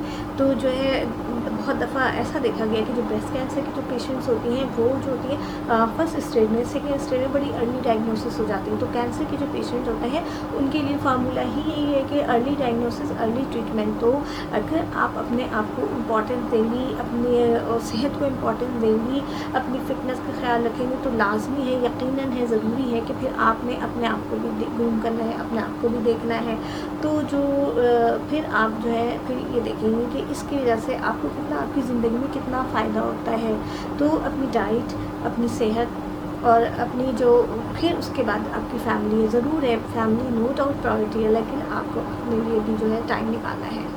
इसके अलावा जो है पीसीओएस का शिकार ख़वातीन भी बहुत ज़्यादा जो है परेशान है। वो कहती हैं कि जी हम जो है एक बच्ची है हमारे सामने आई, उसने जो है वो रमज़ानों में जो है बहुत ज़्यादा उसने खाया पिया, उसको बड़ा शौक़ भी है खाने पीने का। तो उसने जो है ना बड़ा वेट पुट ऑन किया, क्योंकि रमज़ानों के बाद अक्सर जो देखा गया कि एग्ज़ाम्स का ज़माना आ जाता है, तो बच्चे जो है एग्ज़ाम्स में लगे रहते हैं। तो वो बच्ची जो थी वो एक पेशेंट थी मेरी, तो वो जो है उसको फिर मैंने डायग्नोज़ किया, तो उसको जो है पीसीओएस डायग्नोज़ किया था। लेकिन ये क्या फिर ये होगा कि उसने जो है उसने क्या किया कि उसने जो है इग्नोर किया अपने आप को, अपनी सेहत को इग्नोर किया। उसने ये किया कि जो रमज़ानों के बाद जो है लास्ट ईयर की बात मैं आपको बता रही हूँ, तो उसमें क्या रमज़ानों में उसने बहुत ज़्यादा खाया, बहुत ज़्यादा जो है बैठी रह गई, वो वेट भी पुट ऑन किया, और उसके बाद जो है वो एग्ज़ाम्स में चली गई। तो एग्ज़ाम में जो है उसकी एक साइकिल ये थी कि मैं जो खाऊंगी और बाद में टेंशन में ज़्यादा खा जाती, तो इस वजह से भी उसने बड़ा वेट पुट ऑन किया। तो उसके बाद जो है वो साथ साथ जो है दूसरे सिम्टम्स भी आने लगे, साथ साथ उसके हेयर लॉस होने लगा। तो जो हेयर जब लॉस हुआ तो उसने परेशान ही हो गई, वो परेशान होकर जब गई तो फिर जो है ये फिर जो है तो देखिए इसके बहुत सारे रीज़न्स होते हैं हेयर लॉस के। ज़रूरी नहीं होता कि पीसीओएस हो, लेकिन एक रीज़न ये भी है। तो देखिए बहुत सारे कुछ लोगों को जो होता है ये जो होता है देखिए नॉर्मली जो होता है 100 to 75 जो हेयर्स होते हैं पर डे वो लॉस हो रहे होते हैं, हर किसी के वो गिर रहे होते हैं। तो ये एक नॉर्मल सा नेचुरल फिनोमेना है, तो इसमें इतना परेशानी है। लेकिन अगर ज़्यादा एकदम से जो है बहुत सारे जो है गुच्छे की तरह जो है आपके आ रहे हैं हाथ में, तो फिर ज़रूर ऑब्वियसली बात है this is the reason to go for the doctor. तो ये जो है इसमें देखें आपके कोई इन लोगों को कि जिनको कहीं बहुत दफ़ा जो होता है जो है कोई सी अंडरलाइन जो थायराइड कोई प्रॉब्लम आ रही है, तो आपने जो है थायराइड का देखना है कि थायराइड तो नहीं है, कहीं थायराइड के जो प्रॉब्लम पेशेंट होते हैं उनको भी ये इश्यूज़ आ सकते हैं। तो आपने लाजमी जो है थायराइड का इलाज कराना है। उसके अलावा जो होता है बहुत दफ़ा ये देखा गया है कि कुछ लोगों को जो होता है टाइफाइड अगर हुआ होता है, तो टाइफाइड जो होता है वो बड़ा अच्छा खासा जो है वो आपको अंदर से कमज़ोर कर देता है, वीक कर देता है। बहुत दफ़ा जो होता है टाइफाइड जो होता है लंबे अरसे तक का फीवर और हाई ग्रेड फीवर इसमें हो रहा होता है, तो जिसकी वजह से जो होता है पेशेंट कमज़ोर होता है। तो टाइफाइड का जब हम इलाज करवा लेते हैं, बहुत दफ़ा लोग समझते हैं कि जी प्रॉपर इलाज हो गया है। लंबा जब टाइफाइड जब रिलैप्स करता है, बहुत दफ़ा इलाज जो है कम्प्लीट नहीं होता, फिर वो रिलैप्स करके आता है, तो जिसके बाद जो होता है मरीज़ जो होता है और ज़्यादा अंदर से इंटरनल उसको डैमेजेस होते हैं। तो जो है अमूमन टाइफाइड के 3 मंथ्स के बाद जो है ये देखा गया कि हेयर लॉस एकदम से शुरू हो रहा होता है। तो ये या फिर ये कि कुछ लोग जो हैं जिनके बहुत ज़्यादा जो है अनएक्सप्लेन जो है कोई ऐसा कोई साइकोलॉजिकल इशू आ रहा है, या कोई ऐसा लंबे अरसे तक के लिए जो है वो किसी ऐसे जो है स्ट्रेसफुल लाइफ में गुजरा है, कोई लंबा उनका जो स्ट्रेसफुल जो फेज़ लाइफ का गुजरा है, उसकी वजह से भी हेयर लॉस हो सकता है। और आप जो है परेशान कुन जो कोई फेज़ आया है जो उसमें भी जो है हेयर लॉस हो सकता है। और साथ में जो ये हार्मोनल जो कुछ इश्यूज़ आते हैं उसकी वजह से भी हेयर लॉस हो सकता है। तो देखिए इसमें परेशान होने की ज़रूरत नहीं है। ये चीज़ें जो है ये बीमारियाँ आनी जानी हैं, बीमारियाँ आती हैं, और कोई बीमारी होती है अल्लाह ताला की तरफ से होती है, और उसका इलाज जो है सुन्नत है, तो आपने इलाज कराना है। कोई प्रॉब्लम की बात नहीं है। बहुत सारे लोग हैं जो है डील कर देते हैं आपके इर्द गिर्द, आपके कुलीग वगैरह, आपके जो लोग हैं, तो वो करीब में दोस्त अहबाब हैं, तो वो भी किसी न किसी अगर बीमारी का शिकार हैं, तो आप जो है ज़रूरी नहीं है कि आप अगर जो है बीमार हैं तो आप किसी बड़े से डिस्कस नहीं कर रहे हैं, अपनी फैमिली मेम्बर को नहीं बता रहे हैं, आपकी कोई अच्छी जिनसे आपकी दोस्ती है तो उनको नहीं बता रहे हैं। प्लीज़ आप छोटे छोटे इश्यूज़ को इग्नोर ना करें। अपने जो आपके जो बहुत अच्छे रिलेशनशिप जिनसे हैं, दोस्त हैं, कोई पड़ोसी है, तो इनसे आप डिस्कस करें, क्योंकि जो है ये सारी चीज़ें बहुत दफ़ा जो है डिस्कशन से भी चीज़ें प्रॉब्लम जो है क्रिएट करती है। मैं हूँ, मेरे पास आइए, कोई इशू है आप मुझे DM कीजिए, परेशानी में बिल्कुल ना रहें, और अपना जो है इलाज आप ज़रूर करवाइए। कुछ लोगों ने सवाल किया है कि विटामिन B12 क्या होता है। हमें बड़ी थकावट रहती है और हम समझ नहीं आता कि विटामिन B12, डॉक्टर्स कहते हैं विटामिन B12 की कमी हो गई है। तो ये होता क्या है, विटामिन B12 जो है किन लोगों को हो रहा होता है और इसमें क्या ऐसा होता है और हम क्या क्या करें, हम इसका कैसे इलाज ढूँढें। तो उसी के बारे में थोड़ा सा मैं जो है, मुझे एक मेरी बड़ी अच्छी जो व्यूअर हैं उन्होंने जो मुझसे पूछा था, तो चलिए उसके बारे में भी थोड़ा सा डिस्कस कर लेते हैं, क्योंकि आज जो है हम थोड़ा सा डिस्कशन का जो है वो एलिमेंट लेकर आते हैं। आज के जो व्लॉग है मेरा थोड़ा सा इश्यूज़ पे जो है जो डिस्कशन है, छोटे छोटे जो क्वेश्चन आंसर जो बहुत सारे जमा हो गए थे, तो उस पर जो है हम थोड़ा सा आज डिस्कशन करेंगे। ये हमारे जो है सीनस फंक्शन और DNA सिंथेसिस और उसके अलावा जो एनर्जी जो प्रोड्यूस होता है, एनर्जी जो प्रोड्यूस करता है और उसके प्रोडक्शन में बड़ा इंपॉर्टेंट रोल प्ले करता है। बेसिकली जो होता है ये इसमें जो होता है कि हमारा जो RBCs होते हैं, ब्लड के अंदर जो रेड ब्लड सेल्स होते हैं वो थोड़े डिक्रीज़ हो जाते हैं। जब वो कम हो रहे होते हैं, एनीमिया जाहिर है कि विटामिन B12 की डेफिशिएंसी जब होती है, जब ये चीज़ें कम हो रही होती हैं, तो उसमें जो होता है कि उसमें जो रेड ब्लड सेल्स होते हैं वो ऑक्सीजन जो होता है वो टिश्यूज़ की तरफ, जो बॉडी है, जो दूसरी ऑर्गन्स हैं उसकी तरफ जो होता है वो ऑक्सीजन जो है वो प्रॉपर वो सप्लाई नहीं कर पाता, क्योंकि जो ब्लड होता है ये ट्रांसपोर्टेशन का काम देता है, ये ट्रांसपोर्ट करता है। जिस तरह से जो है जो समझने के सीवेज का सिस्टम जो होता है उसमें भी जो है नालियाँ वगैरह जो रखी होती हैं, जो पानी जा रहा होता है वो जो एक घर से दूसरे घर, एक सोसाइटी दूसरे से, पूरा जो पानी का जो सीवेज का सिस्टम होता है, इसी तरह से जो होता है बॉडी के अंदर भी एक सिस्टम है। तो वो जो ट्रांसपोर्ट का सिस्टम जो होता है वो ब्लड के थ्रू हो रहा होता है। तो जब ऑक्सीजन नहीं मिलती है तो फिर हम थकावट महसूस करते हैं, हम चिड़चिड़ापन होता है, हम बेजारी होती है हमें। तो ये सारे अलामात जो होते हैं ये इसी की वजह से आते हैं और फिर हमें किसी काम में दिल नहीं लगता, मूड चेंजेस हो सकते हैं, थकावट हो सकती है, चिड़चिड़ापन हो सकता है। उसके अलावा जो होता है बालों का गीला हो जाता है, बालों की थिनिंग हो जाती है, पट्टों का कमज़ोर जाना रहता है, कभी कभी डिप्रेशन हो जाती है। डिप्रेशन इतनी ज़्यादा हो रही होती है कि जो है आप जो है साइकियाट्रिस्ट के पास चले जाते हैं, लेकिन आप जो है वो नहीं देख पाते कि ये हो क्या रहा है। हो सकता है कि ये आपकी इसी विटामिन B12 की डेफिशिएंसी से हो रहा हो। तो जो है देखिए, मैं सिर्फ उनके लिए नहीं हूँ, मैं आप सबके लिए भी हूँ। तो मेरा जो मैसेज है, मेरा जो काम है कि यही कन्वे करना है कि चीज़ों के बारे में अवेयर करें, अपनी प्रॉब्लम्स के बारे में देखें और जानें कि कोई प्रॉब्लम्स किसी को आ रही है तो वो क्यों आ रही है। अल्लाह ना करे कि प्रॉब्लम्स के बारे में अगर आप जानेंगे तो आप उसके लिए अवेयर रहेंगे। बहुत दफ़ा तो जो है विटामिन B12 के कोई सिम्टम्स ही नहीं आ रहे होते, या कभी कभी एक आध सिम्टम्स आ जाते हैं। तो और कभी कभी मेल्स में भी जो सिम्टम्स आते हैं तो इरेक्टाइल डिसफंक्शन का सिस्टम आ जाता है।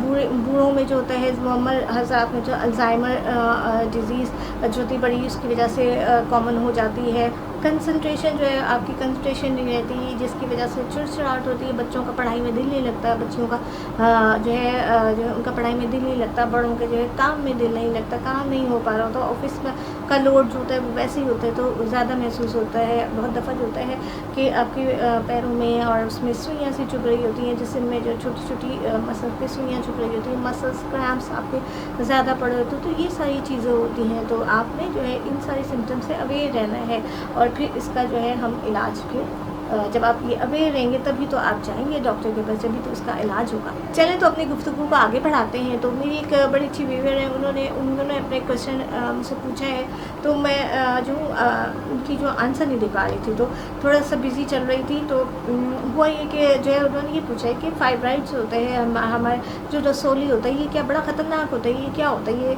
जो है मेरी एक उन्होंने बताया कि जानने वाली थी, तो उनका जो था डॉक्टर ने रसूली डायग्नोज किया था, फाइब्राइड यूट्रस उनको बताया, लेकिन उनको तो वो फिर वो परेशान हुई कि वो कहने लगी नहीं फाइब्राइड तो नहीं हो सकता क्योंकि मुझे तो कोई सिम्टम्स ही नहीं है। तो उसी सिलसिले को आगे बढ़ाते कि देखिए फाइब्राइड जो होता है बहुत दफ़ा जो होता है सिम्टमलेस होता है, कोई सिम्टम नहीं होते, क्योंकि ख़वातीन समझती कि हैवी ब्लीडिंग होगी तो बस जी उसके बाद जी कोई मसला होगा, तो ऐसा नहीं है। बहुत दफ़ा जो होते हैं इसमें ब्लीडिंग ही नहीं होती, क्योंकि जो फाइब्राइड होते हैं मुख्तलिफ तरह के होते हैं। तो उसमें एक फाइब्राइड होता है सबसीरोजल फाइब्राइड, जो सबसीरोजल फाइब्राइड होता है उसमें जो होता है उसमें कोई सिम्टम्स नहीं आते, बस जो उसमें जो सिर्फ यूट्रस का साइज़ बढ़ता है, और वो भी ज़रूरी नहीं है। बहुत दफ़ा बड़ा स्लो प्रोग्रेस हो रहा है तो पता भी नहीं चलता, लेकिन ये होता है कि थकावट रह रही होती है। तो वैसे ही आप चाहें तो आपको जो है वाइटामिन की कमी हो रही है, अनीमिया हो रहा है, तो उससे भी थकावट होती है, तो वो कहीं जब वो गई हैं तो पता चला कि जी डॉक्टर ने कहा कि जी आपको तो फाइब्राइड्स, आप अल्ट्रासाउंड वगैरह करवाया तो उस पर डायग्नोज हुआ। तो उसी सिलसिले की कड़ी को मैं आगे बढ़ाऊँगी। तो फाइब्राइड जो होते हैं फिर वो सवाल उन्होंने कहा कि मुझे तो कुछ भी नहीं है, तो मैं वही बताऊँ कि फाइब्राइड जो होते हैं ज़रूरी नहीं है सिम्टम्स के साथ हो। बहुत दफ़ा जो होते हैं सिम्टम्स होते हैं, सिम्टम्स हैं हैवी वजाइनल ब्लीडिंग आती है, इतनी ज़्यादा ब्लीडिंग होती है कि बड़ी जो है 10 to 15 डेज़ तक बिल्कुल लॉन्ग हो जाती है। तो इसके अलावा जो होता है डिफ़िकल्टी इन यूरिनेशन हो रही होती है, बार बार UTI हो रहा होता है, इनकम्प्लीट जो होता है सेंसेशन होती है कि incomplete emptying of the bladder है, कब्ज़ की शिकायत हो सकती है, लोअर एब्डोमेन में जो होता है फुलनेस महसूस होती है। तो बहुत दफ़ा जो होता है ये फुलनेस जो होती है इतनी ज़्यादा होती है कि आप जो है चलना फिरना जो दोबर जाते हैं, थकावट होती है।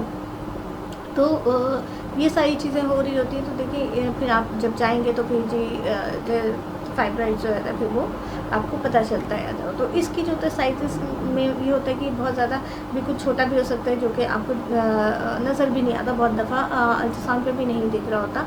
और बहुत दफ़ा जो इतना ह्यूज हो जाता है कि आप जो है 3 kg का भी फाइब्राइड जो है हमने देखा है अपने पेशेंट्स में।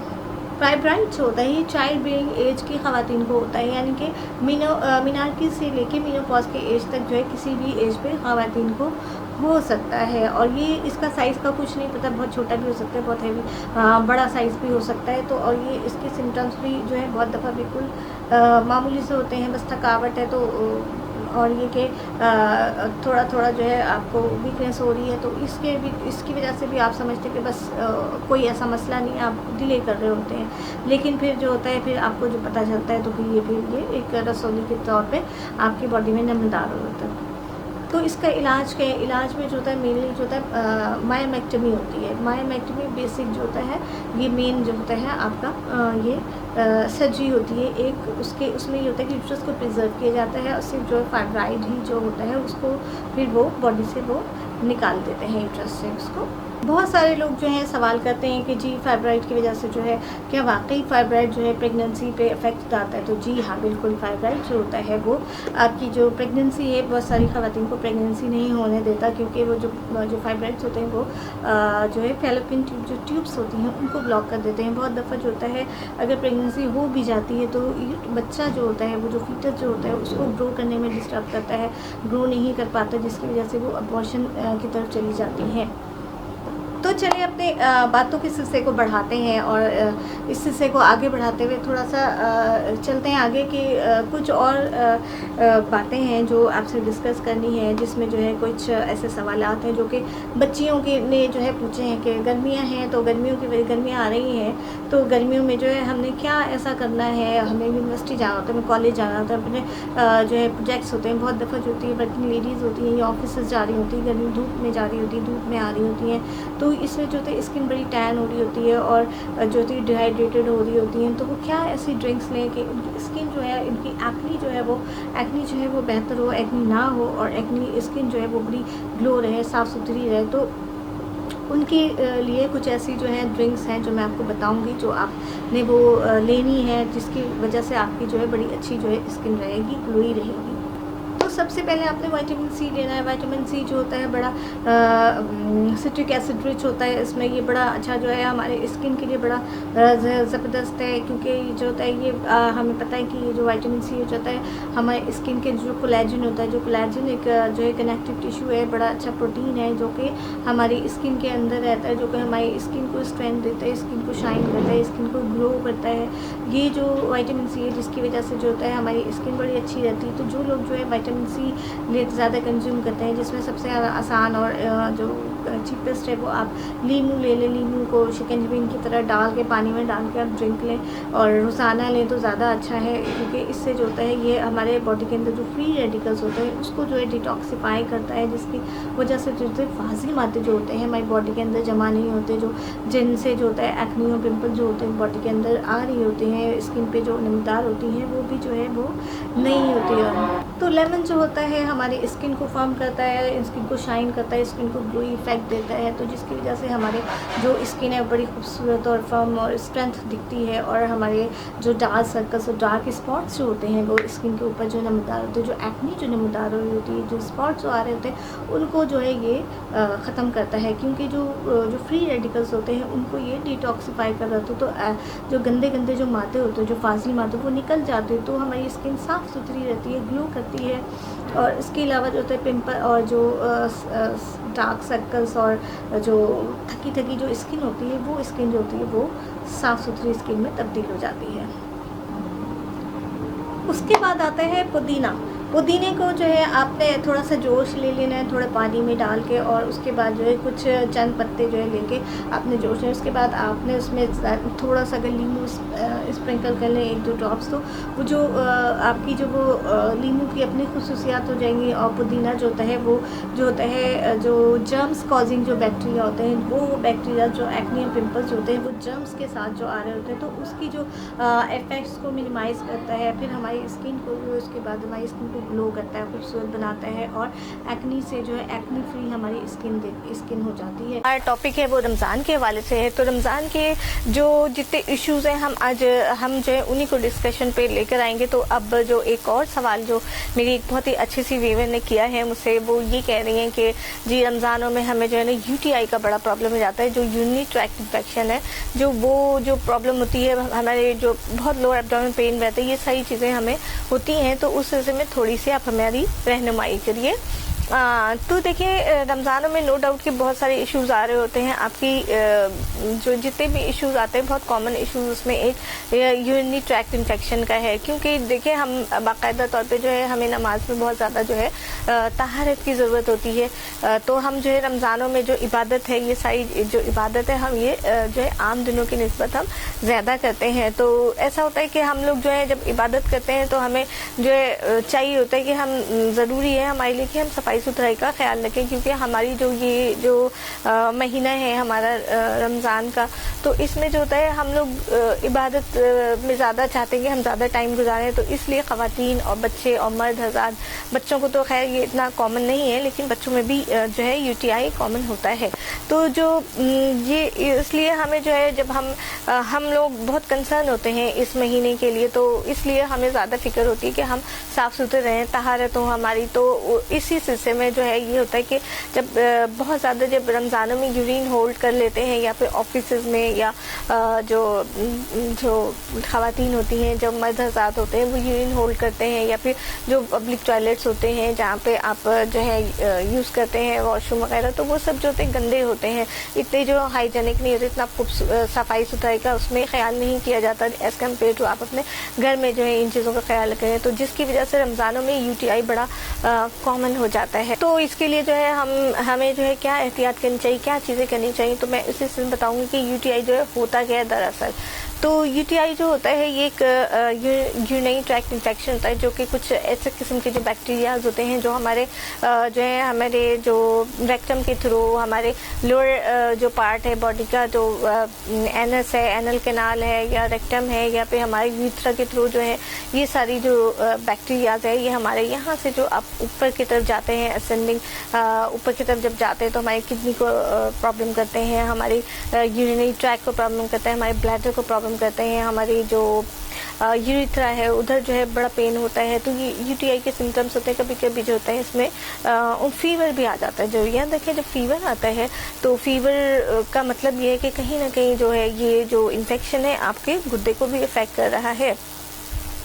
तो देखें ये होता क्यों है, ये होता जो है मेन बहुत सारी रीजंस के साथ साथ ये एक रीज़न ये भी होता है कि मेल्स में अगर हम देखें तो जिन मेल्स को जो है प्रोस्टेट का इशू होता है, उन लोगों को ये चीज़ें जो है ये ज़्यादा प्रॉब्लम करती हैं। क्योंकि फिर मैं आपको यही कहूँगी कि जिन लोगों को अगर प्रोस्टेट का इशू है, अगर दूधों का कोई प्रॉब्लम आता है, तो वो क्योंकि जो ज़्यादातर ये अमूमन मिडिल एज के बाद या जो बुज़ुर्ग होते हैं, ज़रा बड़ी उम्र के होते हैं, अब 50 अब 60, तो उनको ये प्रॉब्लम आती है। और यही लोग जो होते हैं, यही लोग जो चाहते हैं कि चूँकि थोड़ा सा फुर्सत होती है इनको, तो ये चाहते हैं कि हम जो है अपना रमज़ान जो बहुत अच्छी तरह गुजारें। तो मैं उनसे कहूँगी कि अगर किसी को इस तरह का कोई प्रॉब्लम आता है, इश्यूज़ आते हैं आपको अपने हुदूदों के, तो आप जो है पहले ही इन चीज़ों से जो है आप छुटकारा हासिल करें, इन प्रॉब्लम से आप छुटकारा हासिल करें, और जो डॉक्टर ने एडवाइस किया है उसी हिसाब से जो है आप अपने इनको लेकर चलें, ताकि आपको जो है रमज़ान में UTI का इशू ना हो और आप जो है आपका जो है प्रॉपर जो है रमज़ान आपका चले। अब मैं बताऊंगी कि इसके इलामात क्या होते हैं। और इसके इलामात में जो देखें, जो मसाने का जो ऊपरी हिस्सा है तो उधर बड़ा पेन होता है, बहुत दफ़ा जो है पेशाब करने में जो बड़ी ज़्यादा जलन होती है। अगर ये बच्चों में हो जाए तो बच्चे तो सोचें कि आप बिल्कुल बर्दाश्त नहीं कर पाते, क्योंकि बच्चों को स्कूल में जो रहता है इस तरह की जो UTI का प्रॉब्लम होता है, तो स्कूल में जो है इनको ये प्रॉब्लम आ रही होती है, क्योंकि वॉशरूम जो है अच्छे साफ़ सुथरी होती है, अपनी भी क्लीनिंग नहीं बच्चे अच्छे से कर पाते हैं। तो ये ज़्यादातर जो जिन बच्चों को बड़ा शौक होता है रमज़ानों में, तो फिर वो बड़े शौक से जो तरावी भी पढ़ने जाते हैं, फिर उनके पेरेंट्स के साथ जो है वो देखते हैं, उनके साथ नमाज़ पढ़ते हैं। तो ये एक अच्छी हमारे तो बड़ी अच्छी जो है बच्चों की हैबिट डेवलप हो रही होती है। बच्चों को बड़ी खुशी होती है कि रमज़ानों में जी हमने रोज़ा भी प्रॉपर रखना है, हमें तरावी भी पढ़नी है, हमें नमाजें भी पूरी करनी है, हमें फिर उसके बाद जो है खाने पीने का बड़ा फिर सिलसिला वो बड़े शौक से करते हैं कि जी शरबत भी मिलेगा, फिर हमें जी फ्रूट्स भी मिलेंगे, खाने पीने की अच्छी चीज़ें होंगी। तो ये एक बड़ा खूबसूरत फैक्टर आता है। लेकिन बच्चे जो होते हैं अपनी सफाई का ख्याल नहीं रखते, तो फिर ये जो आपने जो एक बच्चों को एक लेसन दे रहे होते हैं, अपने साथ चला रहे होते हैं, बिठा रहे होते हैं, तो बच्चे फिर उन लेसन से मुस्तफ़ीद नहीं होते, फिर वो रमज़ान से मुस्तफ़ीद नहीं होते। तो आप लोगों को जो है अपने साथ साथ बच्चों को भी जो है इन चीज़ों का ख्याल रखना है कि फिर बच्चों को भी तहारत सिखाएं, सफाई सुथराई सिखाएं। बहरहाल जो है ये इसमें फिर पेन होता है, और ये बच्चों को जब इतना ज़्यादा पेन होता है कि वो अनबेरेबल होते हैं, फिर वो रोज़ा जो है वो तोड़ देते हैं। तो फिर ये जो है ये भी जो है हमारे पेरेंट्स की ही इसमें जो है गफलत, मैं कहूँगी कि पेरेंट्स की ही गफलत है कि आप जो है उनको प्रॉपर गाइड करें। अच्छा, उसके अलावा जो होता है गुर्दों के दोनों अतराफ जो है पेन होगा, कभी जो है आपके पूरी जो यूरिनरी ट्रैक की जो पूरी नाली है, यानी जो आपका जो गुर्दे से जो नाली आ रही होती है, जो ट्रैक आ रहा होता है, वो आपके यूरिथ्रा तक जो है वो जाता है, ब्लैडर तक जब वो पहुंचता है तो वो उस पूरी लाइन में जो है पेन हो रहा होता है। उसके अलावा जो होता है बार बार जो है पेशाब की हाजत महसूस होती है। मरीज़ जो है बार बार समझता है कि जी हमें जो है वॉशरूम जाना है, और आप वो जो है जाके जो है वो आप जो है फारिग होना चाहते हैं, लेकिन जब फारिग होके आते हैं तो फिर उनको जो है यही प्रॉब्लम आ रही होती है कि जी हम फारिग हो गए, लेकिन फिर हमें जो ये प्रॉब्लम आ रही है। तो इसमें जो बार बार जब यूरिन करने जाते हैं, वॉशरूम करने जाते हैं, तो कुछ ना कुछ जो है वो लीक भी हो जाता है, आपकी ड्रेस ख़राब हो जाता है, आपका वज़ू है तो बावज़ू भी जी आप नहीं रहते, तो मरीज़ जो है बड़ा फटीग रहता है, फिर थकावट होती है। तो इसकी वजह से जो उनके जो है ना रोज़े बड़े इफेक्ट होते हैं, फिर वो रोज़े में वो चाम नहीं रहता। तो बहुत दफ़ा कहते हैं चलो भी हम रोज़ा ही नहीं रख लेते, तो ऐसा नहीं करें। देखिए अपनी जितनी भी बीमारियाँ हैं, जो चीज़ें, अपनी चीज़ों का ख्याल रखें, ताकि इसमें आपको मेडिसिन की ज़रूरत ना पड़े, इसमें आपकी तहारत रहे, इसमें आपको इतना तकलीफ़ में ना आए, क्योंकि एक तो रोज़ा ही जो है एक जो है आपको जो है सब्र दे रहा है, लेकिन आप जो है ठीक है, आप वो एक अपना अमल कर रहे हैं, आपका अपना जो एक अमल है, आपके जो हमारा जो ये जो एक रमज़ान का जो एक रोज़े रखने का अमल है, फास्टिंग का जो अमल होता है, वो मुतासिर हो रहा होता है। अच्छा, जो ब्लैडर जो होता है, जब बार बार आप यूरिन पास करने जाते हैं, फिर आपको लगता है कि भाई यूरिन जो है हमने सही से पास नहीं किया, तो उसमें भी एक बड़ी तकलीफ़ रहती है। लो एब्डोमेन पेन कंटिन्यूस रह रहा होता है। इसके अलावा जो होते हैं जो है आप जो है ऐसा लगता है कि जो यूरिन वाली जगह है वहाँ पे बड़ी बर्निंग है, बहुत ज़्यादा तकलीफ़ हो रही है, दर्द हो रहा है। तो उसके साथ साथ जो है आपका जो यूरिन का कलर जो है चेंज हो सकता है, कभी कभी यूरिन में ब्लड भी आ सकता है। उसके अलावा यूरिन जो है, उसके अलावा स्मेली यूरिन भी हो सकता है। उस यूरिन में जो है जब आप यूरिन पास करने जाएंगे तो वो स्मेल आपको महसूस होगी, तो वो भी जो है बड़ी बैड फीलिंग आती है, जिसकी वजह से जो होता है आपकी तहारत नहीं मेंटेन रहती। आपको बार बार यूरिन जब आप जाते हैं तो करने, तो जिसकी वजह से आप जो है आप अपनी तहारत को मेंटेन नहीं कर पाते, तो फिर जो है वो फिर आपकी नमाज और प्रॉपर जो है ये सारी चीज़ें नहीं ले पाते, क्योंकि जो है इसमें जो है आपको यूरिन जो है होल्ड रखना पड़ता है। वो ख़वातीन जो प्रेग्नेंट हो तो वो भी जो है बड़ी जल्दी जो है यूटीआई का शिकार हो सकती हैं। तो यूटीआई जो है इस तरह की जो क्योंकि प्रेगनेंसी में हर चीज़ जो होती है आपकी बड़ी ज़्यादा सेंसिटिव हो जाती है, सारे ऑर्गन सेंसिटिव हो जाते हैं। तो पेशेंट की जो बॉडी होती है, एक खातून जो प्रेग्नेंट होती है उनकी पूरी बॉडी जो होती है जो है बड़ी सेंसिटिव हो रही होती है, जिसकी वजह से जो होती है ये प्रेग्नेंट जो लेडीज़ होती हैं वो भी जो है यूटीआई का शिकार हो सकती हैं। उसके अलावा जो वो डायबिटिक पेशेंट होते हैं, चाहे वो मेल हो चाहे वो फीमेल हो, तो डायबिटिक पेशेंट जो होते हैं वो भी जो है यूटीआई के शिकार हो सकते हैं, क्योंकि उनका जब आपकी शुगर लेवल अगर कंट्रोल में नहीं हो रही होती है तो भी जो है वो प्रॉपर जो है वो उनकी जो है शुगर की वजह से इनका लोअर जो पार्ट होता है वो बड़ा प्रोन हो जाता है इन्फेक्शन से। तो इसकी वजह से जो है इन्फेक्शन जल्दी जो है वो ट्रांसमिट होकर ऊपर की तरफ ट्रांसमिट होता है और फिर वो जो है आपके गुर्दे को भी मुतासिर करता है। फिर आपकी जो है लोअर एब्डोमिनल पेन कंटिन्यूस रहता है। इसके अलावा वो लोग जो है सेक्सुअली ट्रांसमिटेड डिजीज़ की प्रॉब्लम का शिकार होते हैं, तो हमेशा अपने जो है उन लोगों को जो है ये सारी प्रॉब्लम्स आती हैं, तो आप जो है हमेशा अपने पार्टनर से लॉयल रहें। इसके अलावा वो लोग जिनको आदत होती है यूरिन को लंबे टाइम तक होल्ड रखने की, तो उनकी जो इस आदत की वजह से वैसे ही पेनफुल उनकी कंडीशन हो रही होती है और फिर ये लोग भी जो है जल्दी इन्फेक्शन का शिकार हो जाते हैं। अच्छा, अब आते हैं कि किस तरह की जो ग़िज़ाएँ हैं हमें जो है इसको इस्तेमाल करनी चाहिए, या इसके अलावा कौन से ऐसे मेडिसिन होते हैं जो हम जो है इसमें इस्तेमाल करें। तो जो आपने जो है पानी का ज़्यादा इस्तेमाल करना है, आपने अफ्तारी में और सहरी में दोनों में जो है बहुत ज़्यादा जो है अपने अच्छे से पानी जो है पीना है। सहरी में जो है कम से कम 2.5 गिलास तक आपने पानी पीना है। पहले आपने जो है कुछ ना कुछ लेना है, इंटेक लेना, उसका थोड़ा सा गैप देना है ताकि जो आपका थोड़ा कंजप्शन का अमल शुरू हो सके। उसके बाद आपने पानी को इस्तेमाल करना है। आपने लेमन लेना है, लेमन जूस लेना है, लेमन एक्सट्रैक्ट्स लेना है, क्योंकि जो लेमन जो होता है वो वजाइना के पीएच को और ये जो ट्रैक का जो पीएच है इनके जो है बड़ा अच्छा बैलेंस करता है, और इसमें जो हार्मफुल जो बैक्टीरिया वगैरह होते हैं उसको बड़े आराम से जो वो बैकआउट करता है। इसकी वजह से जो होता है आपका जो पीएच जब मेंटेन रहता है तो ये हार्मफुल प्रोडक्ट्स जो होते हैं ये जल्दी जो है वॉश आउट होते हैं। साथ में आपने बेरीज़ लेना है। बेरीज़ जो होते हैं, बेरीज़ भी जो है इस तरह की जो साशे वगैरह बाजार में मिलते हैं, इस तरह की जो आपने जो साशे का इस्तेमाल करना है आप, तो ये जो चीज़ होती है ये भी जो है यूटीआई की कंडीशन में आपको बड़ा रिलीफ देते हैं। उसके साथ साथ आपने जो कुछ और रेमेडीज़ हैं, जैसे कि जो है बड़ी जो है टाइट क्लोथिंग्स अगर इस्तेमाल करें तो उसको लूज़ करें, ढीला करें, और हीटिंग पैड जो है आप अपने जो लो एब्डोमिनल पे जो एरिया है उधर आप हीटिंग पैड का अप्लाई करें। तो ये कुछ छोटी छोटी रेमेडीज़ हैं, ये सारी चीज़ें जो हैं आपको इससे आराम पहुँचाएंगी। याद रखिए कि जो है रमज़ानों में जो है इस यूटीआई का प्रॉब्लम थोड़ा सा ज़्यादा इसीलिए हो रहा होता है कि लोग जो होते हैं इनटेक नहीं ले रहे होते, पानी का इनटेक थोड़ा कम हो जाता है। तो जब आपने जो है ये आपने थोड़ी सी जो चीज़ों का ख्याल रखना है, जिन बातों का ख्याल रखना है मैंने आपको बताया, उन बातों पर आप अमल करेंगी तो ये चीज़ें जो है थोड़ी आपको यकीनन आपको इन चीज़ों को कंट्रोल करने में आसानी होगी। गार्लिक का इस्तेमाल करें। गार्लिक जो होता है बड़ा बेनिफिट होता है, क्योंकि गार्लिक जो होता है एक प्रोबायोटिक होता है और इसके अंदर जो है बड़ी जो कुछ ऐसी खुसूसियात होती हैं जो कि जो हार्मफुल बैक्टीरियाज होते हैं इनके अगेंस्ट जो है बड़ा अच्छा फाइट करते हैं।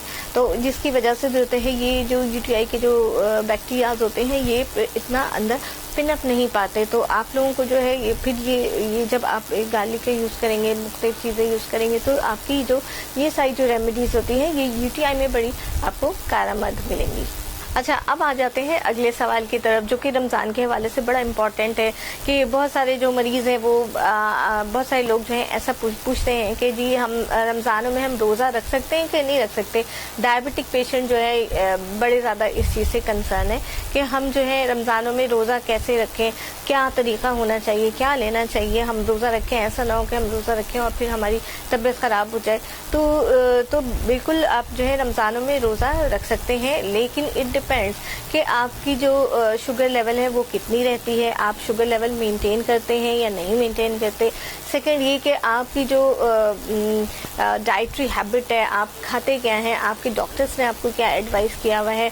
और उसके अलावा जो है आपको ये देखना होगा कि जो लोग जो होते हैं शुगर अगर डायबिटिक हैं तो कितने अरसे से वो डायबिटीज़ का शिकार हैं, या फिर ये कि उनको किस तरह के ड्रग्स वो डायबिटीज़ के लिए इस्तेमाल कर रहे हैं। और सेकंड कि अगर वो उनके डॉक्टर ने उनको क्या एडवाइस किया है, अगर एडवाइस किया है तो ऑब्वियसली बात है कि कुछ उन लोगों को एडवाइस किया होगा जिनकी जो शुगर है वो मेडिसिन के साथ वो कंट्रोल रहती है। तो मैं भी आपको यही कहूँगी कि जो लोग जो होते हैं अगर बहुत ज़्यादा जो है उनकी मल्टीपल ऑर्गन इन्वॉल्व नहीं है, शुगर डायबिटिक पेशेंट ऐसे जिनका दिल का कोई अगर ऐसा बड़ा मसला नहीं है, या फिर रीनल का कोई फेलियर का इशू तो नहीं आ रहा, किडनी उनकी बिल्कुल ठीक है, उनकी रेटिनोपैथी का कोई मसला तो नहीं है, उनकी आंखों का कोई प्रॉब्लम तो मेजर प्रॉब्लम डायबिटीज़ की वजह से जो कि कॉम्प्लिकेशंस के साथ होती हैं ऐसा तो कुछ नहीं आ रहा। तो ऑब्वियसली इस तरह की मसले की वजह से जो होते हैं जो होती है उनकी जो डायबिटीज़ होती है वो जो है प्रॉपर मैनेज नहीं हो रही होती। तो इस तरह के जो लोग होते हैं वो भी जो है अगर फास्टिंग करते हैं, और फास्टिंग जब वो करेंगे तो फिर उसमें जो होता है उनका शुगर लेवल जो होता है अप एंड डाउन होने लगता है। कुछ लोगों को जो है शुगर जो होती है वो इतनी ज़्यादा जो है प्रॉब्लम नहीं दे रही होती है, या फिर कि बहुत ज़्यादा लॉन्ग टाइम से वो है वो डायबिटिक पेशेंट नहीं है, तो उनकी जो शुगर होती है वो मोस्टली कंट्रोल रहती है। और ये कि उनकी जो मल्टीपल ऑर्गन्स जो होते हैं जो कि कॉम्प्लिकेशंस के डायबिटीज़ की कॉम्प्लिकेशन के साथ वो प्रॉब्लम उनको नहीं दे रहे होते, तो वो भी जो है किस तरह से जो है वो मेडिसिन का इस्तेमाल करें और उसको उसी अपने दायरे कार में रहते हुए जो है वो आप जो है फास्टिंग से जो है मुस्तफ़ीद हो सकते हैं। अपना जो है रमज़ान का जो ये आपने अपना जो एक इबादत जो अल्लाह ताला ने जो आपको रमज़ान अता किया है तो उसकी सादत आप नसीब करें। डायबिटीज़ की क्या जो है इकसाम होती है, डायबिटीज़ क्यों हो जाता है, क्योंकि ये जब हम लोग जो है हम समझते हैं कि बस ठीक है दवा खा लेंगे, मेडिसिन ले लेंगे, हम ठीक हो जाएंगे, लेकिन बेहतर यही है कि आप डायबिटीज़ को उसके पूरी जो है उसकी अंदर और बाहर से प्रॉपर तरीके से समझें, ताकि आप जो है ये समझें कि जी हमारे लिए जो है ये डायबिटीज़ को कंट्रोल करना कितना इम्पॉर्टेंट है, और क्या क्या जो ऐसी एक्टिविटीज़ हैं, ऐसी लाइफ स्टाइल है जो हम शुगर के मरीज़ जो है वो अपनाएं और फिर हम जो है उसको कंट्रोल कर सकते। हाँ, तो फिर मैं चाहूँगी कि आप जो है डायबिटीज़ को अच्छी तरह समझें, उसकी पूरी अगली पिछली सारी जो हिस्ट्री है आपको पता होनी चाहिए, क्या होता है डायबिटीज़, कितने इकसाम के होते हैं, और कुछ लोग जो होते हैं वो बचपन से शिकार होते हैं डायबिटीज़ का, तो वो कौन सी डायबिटीज़ होती है। कुछ लोग जो होते हैं वो जो है डायबिटीज़ टाइप 2 का शिकार होते हैं, वो ज़्यादातर वो लोग होते हैं जो कि जो है थोड़ा लेट एज पे जाके जो है शुगर का डायबिटिक पेशेंट होते हैं। लेकिन अब जो है हमारा, अब मैं चाहूँगी कि मैं आपको थोड़ा सा इस तरह से इसके बारे में बताऊं कि क्या हमें लाइफ स्टाइल मॉडिफिकेशन होनी चाहिए, हमारी क्या लाइफ में ऐसे तरीका होना चाहिए कि हम जो है इस चीज़ को जो है ये मैनेज कर सकें। क्योंकि अब जो देखा जा रहा है कि टाइप 2 डायबिटीज़ का जो शिकार होते हैं वो यंग लोग भी होते जा रहे हैं, क्योंकि पहले के ज़माने में जो लोग थे ये जो है इतना ज़्यादा जो है इस बीमारी का इतना यंग जो पॉपुलेशन होती है वो शिकार इसका नहीं हो रही होती है। अच्छा, इसी वजह से जो होता है क्योंकि हमारी जो लाइफ में जो वो मॉडिफिकेशन आ गई, हमारी लाइफ जो है चेंज हो गया है। जैसे कि ख़वातीन है वो किचन में काम करती हैं, तो काम करने के दौरान जो है उन्होंने पहले ज़माने में मसाले जो है यूँ पीसा पड़ता था, सिलबट्टे होते थे उससे पीसती थी, और अब जो है वो जी ब्लेंडर का इस्तेमाल करती हैं। तो ये जो लाइफ स्टाइल मॉडिफिकेशन है इसमें आपकी जो एक्टिविटी है, फिजिकल एक्टिविटी है वो कम हो गई है। मर्द हज़रात जो है वो पहले जो है आप वॉक करके जी आप बस स्टॉप पे जाते थे कि जी अब जो है ना वहाँ से हमने बस पकड़नी है तो हम जो है वॉक भी हो जाएगी। सुबह जो है साइकिलिंग का बड़ा अच्छा रिवाज था, बच्चे जो है साइकिलिंग करते थे शाम के वक्त। तो और बहुत दफ़ा तो ऐसा होता था जब हमारे जो पेरेंट्स का ज़माना तो उसमें तो वो जो है अपनी साइकिल पे जो है वो स्कूल जा रहे होते थे। तो अब जो है अब ये सिस्टम चेंज हो गया है, हर बच्चों के जो है पेरेंट्स जो है स्कूल ड्रॉप करते हैं या फिर स्कूल की जो वैन उन्होंने लगाई हुई है। तो ये सारी जो एक्टिविटीज़ है ये छोटे बच्चों से लेके बड़ों तक जो है ना आपकी लाइफ स्टाइल चेंज हो गई है। तो ये जो इसी वजह से जो डायबिटिक जो होता है हमारा जो माशरा डायबिटीज़ का शिकार होता जा रहा है। अगर देखें तो अपनी सोसाइटी में ही आप देखें तो आपकी सोसाइटी में जो है हर घर में कोई ना कोई ऐसा बंदा है वो जो डायबिटिक है। तो आपको जो है अपनी जो है लाइफ स्टाइल में क्या मॉडिफिकेशन करें कि जो है यंग लोग जो है इसका शिकार ना हो। चले ठीक है, बुजुर्ग हजरात तो एक एज हो जाती है तो वो मशीन आपकी जो है इतना प्रॉपर काम नहीं कर रही होती, तो वो जाहिर है कि उसमें कुछ ना कुछ खराबी आती है। उसके अलावा जो है एक और जो हमारी सोसाइटी में बड़ी ज़्यादा जो ये चीज़ जो सरायत कर गई कि हर अगले बंदे के पास मोबाइल है, और मोबाइल है या कंप्यूटर है या लैपटॉप है, तो बस ये इसी पे दुनिया है, इसी पे दुनिया शुरू होती है और इसी पे दुनिया ख़त्म होती है। तो इसकी वजह से जो है आपकी जो आपस की कम्युनिकेशन भी नहीं होती है, फैमिली एक दूसरे से दूर रहते हैं। हर कोई इवन कब तो ये देखा गया कि खाना खाने के दौरान भी जी मोबाइल लगा हुआ है, मोबाइल है आपके साथ, आपकी ज़िंदगी जो है ना मोबाइल के बगैर इनकम्प्लीट है। तो देखिए इसकी वजह से जो है ना आपकी लाइफ में बड़ी लाइफ स्टाइल जो है आपका लाइफ स्टाइल चेंज हो गया, जिसकी वजह से आप जो है बस बेड पे रहते हैं या सोफे पे बैठे रहेंगे या चेयर पे बैठे रहेंगे या लेटे रहेंगे, या आपका जो सब कुछ है आपका एक कोना है और वहाँ आपका मोबाइल है। तो इसकी वजह से जो है आप खुद देखें कि आपकी लाइफ कितनी चेंज हो गई, कितनी तब्दील हो गई। तो जब आपकी फिजिकल एक्टिविटी नहीं रहेगी, जब आप जो है भाग दौड़ नहीं करेंगे, ऑफिस जाते हैं तो लोग जो है ऑफिस जो है वो अपनी कार से जा रहे होते हैं, हालांकि जो है पहले ऐसा नहीं होता था। पहले जो है हमारे पेरेंट्स जो है इस चीज़ का बहुत ध्यान रखते थे, अच्छा खासा जो है वॉक करके फिर आप जाते थे। तो अब तो हर चीज़ जो है बाई कार हो गई है। आपको जो है सामान जो है ऑनलाइन, आपने बाजार जाना है तो ऑनलाइन ऑर्डर दिया और ये सामान भी आ गया। तो आप कर क्या रहे हैं, आपकी फिजिकल एक्टिविटी क्या है, इस चीज़ को तो आप नोटिस करें ना। तो ये सारी चीज़ें हैं ये, और उसकी वजह से जो है आपके अंदर मोटापा आ रहा है। अच्छा, एक चीज़ और मैं आपको बताऊं कि देखिए ये जो है ना ये एक अवेयरनेस है मेरी ज़ात से आपको जितना फ़ायदा हो सके मैं अपनी ज़ात से आप लोगों को जितना भी जो है फ़ायदा पहुंचा सकूं। स्पेशली रमज़ान के हवाले से जो लोग जो ये सहरी के ट्रांसमिशन है उसमें भी जो है मैं देखती हूँ कि लोग इस तरह से जो है बहुत सारी बातें बता रहे होते हैं, लेकिन एक चीज़ जो है ये बाकायदा जो है ये वाली बात जो है मैंने अभी तक नहीं देखी कि किसी ने इतनी ज़्यादा जो है आप लोगों को बताया हो कि जी आपकी जो एक्टिविटी है और ये कि आपकी जो एक्टिविटी है ये आपकी बॉडी के साथ बड़ी रिलेट करनी चाहिए। यानी कि जितना ज़्यादा एक्टिव रहेंगे, जितना ज़्यादा आप अपने बॉडी को काम में लगाएंगे, फिजिकल होंगे, उतनी ज़्यादा जो है आप बीमारियों से महफूज रहेंगे। तो अच्छा एक चीज़ और बताऊँ कि हमारा जो पाकिस्तान है अराउंड इसकी जो पॉपुलेशन 22 to 23 करोड़ के लगभग है, तो उसमें जो उसकी में जो 17% जो रिसर्च आई है उसकी जो 17% जो पॉपुलेशन है वो हमारी डायबिटीज़ है। यानी कि हमारे जो तकरीबन 20-22 करोड़ के जो आबादी के हिसाब से अगर तकरीबन 2-2.5 करोड़ के जो लोग हैं वो डायबिटिक हैं। तो आप खुद सोचें कि हम लोग हमारे माशरे में जो डायबिटीज़ है वो कितनी सरायत कर गई है।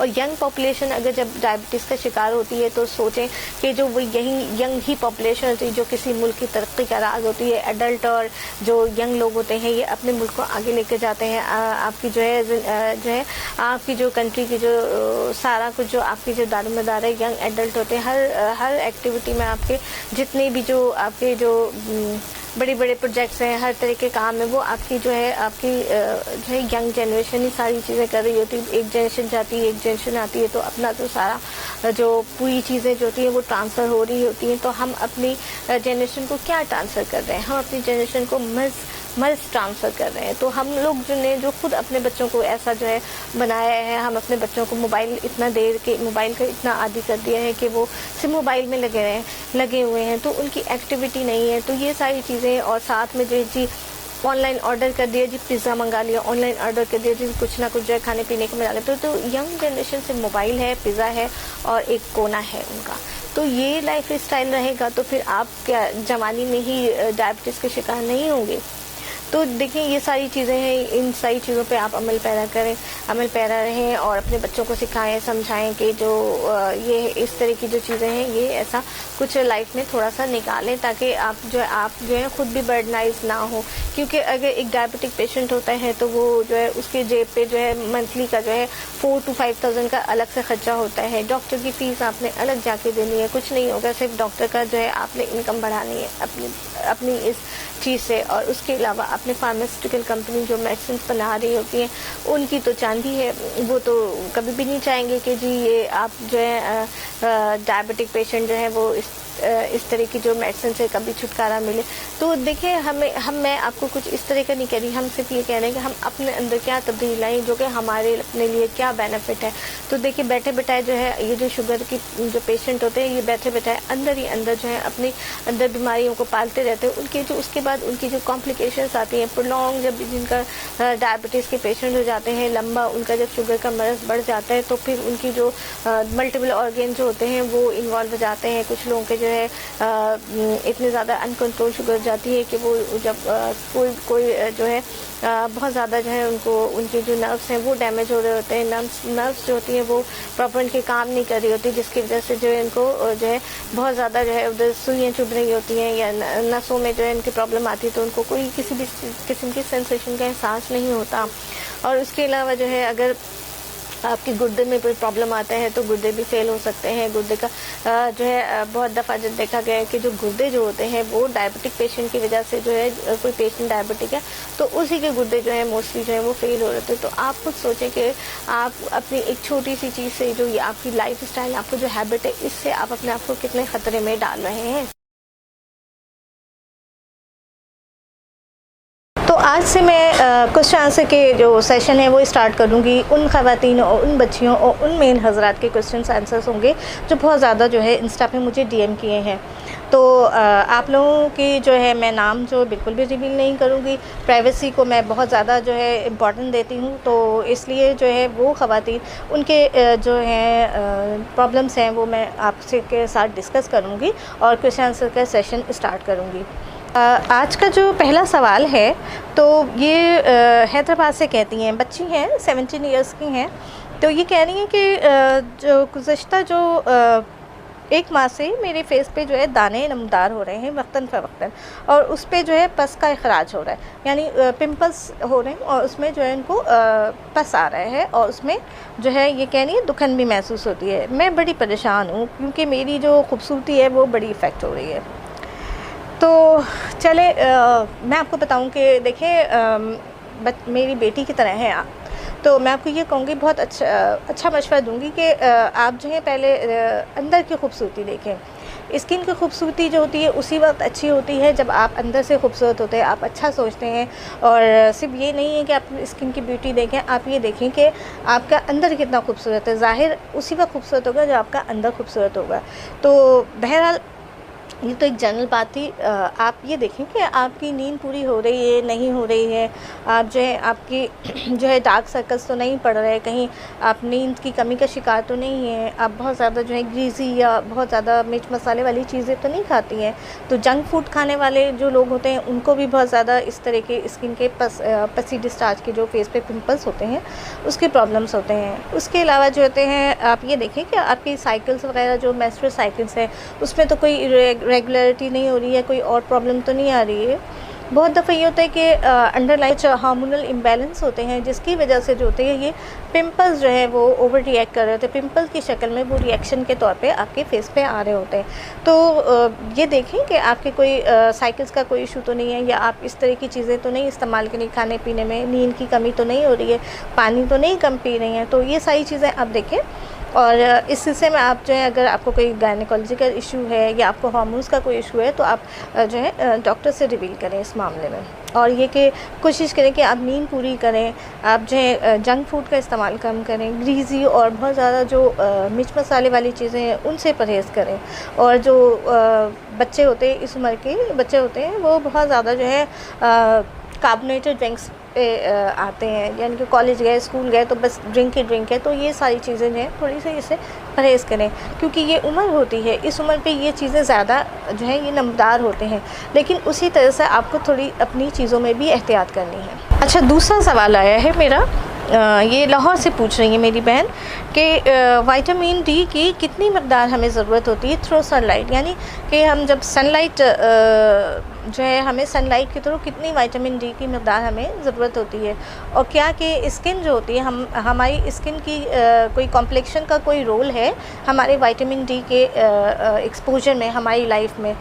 तो तो जी हाँ, बिल्कुल ऐसा ही है कि सनलाइट जो है बहुत ज़्यादा इम्पॉर्टेंट है हमारी लाइफ में विटामिन डी की कंजम्पशन के लिए, क्योंकि डेली जो है आप अगर रोज़ाना हफ्ते में आप 3 दफ़ा या 4 दफ़ा जो है एक प्रॉपर अगर विटामिन सनलाइट की एक्सपोजर आप जाती हैं, सनलाइट के आगे आप बैठती हैं, तो आपको जो है प्रॉपर जो है विटामिन डी की ज़रूरत जो है वो फुलफ़िल हो जाती है। और दूसरा ये कि जो डार्क स्किन लोग होते हैं, जो आपने सवाल किया कि आपकी स्किन जो है कितनी इससे रिलेट करती है, कि कितनी जो है कितने % लोगों को स्किन इन्वॉल्वमेंट होती है विटामिन डी की कंजम्पशन के लिए। तो ये मैं आपको बताऊं कि जो डार्क स्किन लोग होते हैं, जो हम सब कॉन्टिनेंट के लोग होते हैं, ज़्यादातर जो है डार्क स्किन के होते हैं, सांवले रंगत के होते हैं एज़ कम्पेयर टू जो है यूरोपियन लोगों के। तो उन लोगों के मुकाबले में हम लोगों को, हमारे जैसे सब कॉन्टिनेंट के लोगों को, एशिया के लोगों को जो है बहुत ज़्यादा जो है उनके कंपैरेटिवली हमें विटामिन डी की सनलाइट के थ्रू 6 टाइम्स हमें उनसे ज़्यादा विटामिन डी के एक्सपोजर की ज़रूरत होती है। अच्छा, तो मुल्तान से जो है ये मेरी बहन पूछ रही हैं, इनकी उम्र 35 ईयर्स है और ये कह रही हैं कि मुझे जो है कम से कम महीने में 1 या 2 बार जो है कब्ज़ की शिकायत होती है, और आप मुझे प्लीज़ इन ग़िज़ाओं का बताएं या ऐसी चीज़ों का बताएं कि मैं क्या इस्तेमाल करूं जो मुझे कब्ज़ में जो है राहत पहुंचाएगी। तो देखिए, कब्ज़ जो एक डिटेल टॉपिक है, इसके बारे में मैं थोड़ा सा आपको डिस्कस में लाऊंगी, एक टॉपिक में है, मैं डिटेल में करूंगी, लेकिन फ़िलहाल मैं आपको ये आंसर इसके सिलसिले में भी मैं आंसर दे देती हूँ कि आप जो है नींद पूरी करें, पानी का इस्तेमाल ज़्यादा करें, क्योंकि पानी जो होती है आपको स्टूल को जो है सॉफ्ट रखती है। सेकंड ये कि जो है खाने में आपने कोकोनट ऑयल का इस्तेमाल करना है, ये भी जो है आपके इंटेस्टाइन को लुब्रिकेट करती है। और कब्ज़ कुशा जो है अगर चाहें तो आप अस्पगोल ले सकती हैं डाइट में, रोज़ाना जो है खाने में आप अस्पगोल का खाना खाने के बाद जो है मिल्क के साथ, नीम गर्म दूध के साथ 1 कप जो है आप उसमें 1 टेबलस्पून आप अस्पगोल का इस्तेमाल कर सकती हैं। सेकंड ये कि छिलके वाली जो है सब्ज़ियाँ खाएं, छिलके वाली जो है दालें खाएं, ऐसी चीज़ें लें जिसमें जो है छिलकों का फाइबर जो हो वो ज़्यादा हो। सब्ज़ी में आप पालक ले सकती हैं, उसके अलावा होल ग्रेन्स और पास्तास और ब्रेड का इस्तेमाल कर सकती हैं। और इसके अलावा जो है फ्रूट है वो जैसे आप एप्पल ले लें, कैरेट्स ले सकती हैं, और ये पपाया का इस्तेमाल ज़्यादा करें। तो ये सारी चीज़ें जो होती हैं, आप इन चीज़ों का अगर कब्ज़ है तो आप जो है ये जो है कब्ज़ में आपको राहत पहुँचाएगी। सेकेंड ये कि आप अगर नीम गर्म पानी में आप शहद डालें, 1 टेबलस्पून आप शहद डाल लें रात नहार मुँह, तो अगर आप थोड़ा सा भी जो है ना 1 कप पानी या आधा कप पानी लें, उसमें आप जो है 1 टेबलस्पून जो है आप शहद डालेंगी नीम गर्म पानी में, तो वो भी आप नहार मुँह अगर लेती हैं तो वो भी आपको कब्ज़ में राहत पहुँचाएगा।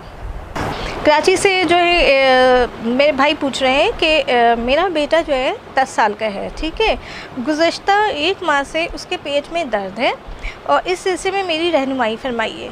डॉक्टर्स कहते हैं कि बच्चे को कुछ भी नहीं है, हर तरह का इलाज करा लिया, महंगे टेस्ट करवाए हैं, स्कूल में बच्चे की छुट्टियां हो जाती हैं और बच्चे जो है मजाक उड़ाते हैं, और कुछ लोग तो ऐसे भी हैं जो कहते हैं कि भाई आपका बच्चा तो नफसियाती हो गया है। तो बराए मेहरबानी मैं बड़ा परेशान हूँ, ये कह रहे हैं, तो मेरी इस सिलसिले में रहनुमाई फरमाइए। देखिए, गुज़श्ता काफ़ी अर्से से देखा गया है कि जो बड़े हैं, बड़ों के साथ साथ बच्चे भी जो हैं जहनी उलझन का शिकार हैं। सिर्फ ये नहीं कि बड़े जहनी उलझन का शिकार हैं, बच्चों में भी जो है जहनी तनाव और ये सारी जो उलझन होती है ये काफ़ी ज़्यादा जो है बढ़ गई है। और मज़ीद जो है इसके बारे में हमें जो अवेयरनेस है उसको उजागर करने की ज़रूरत है।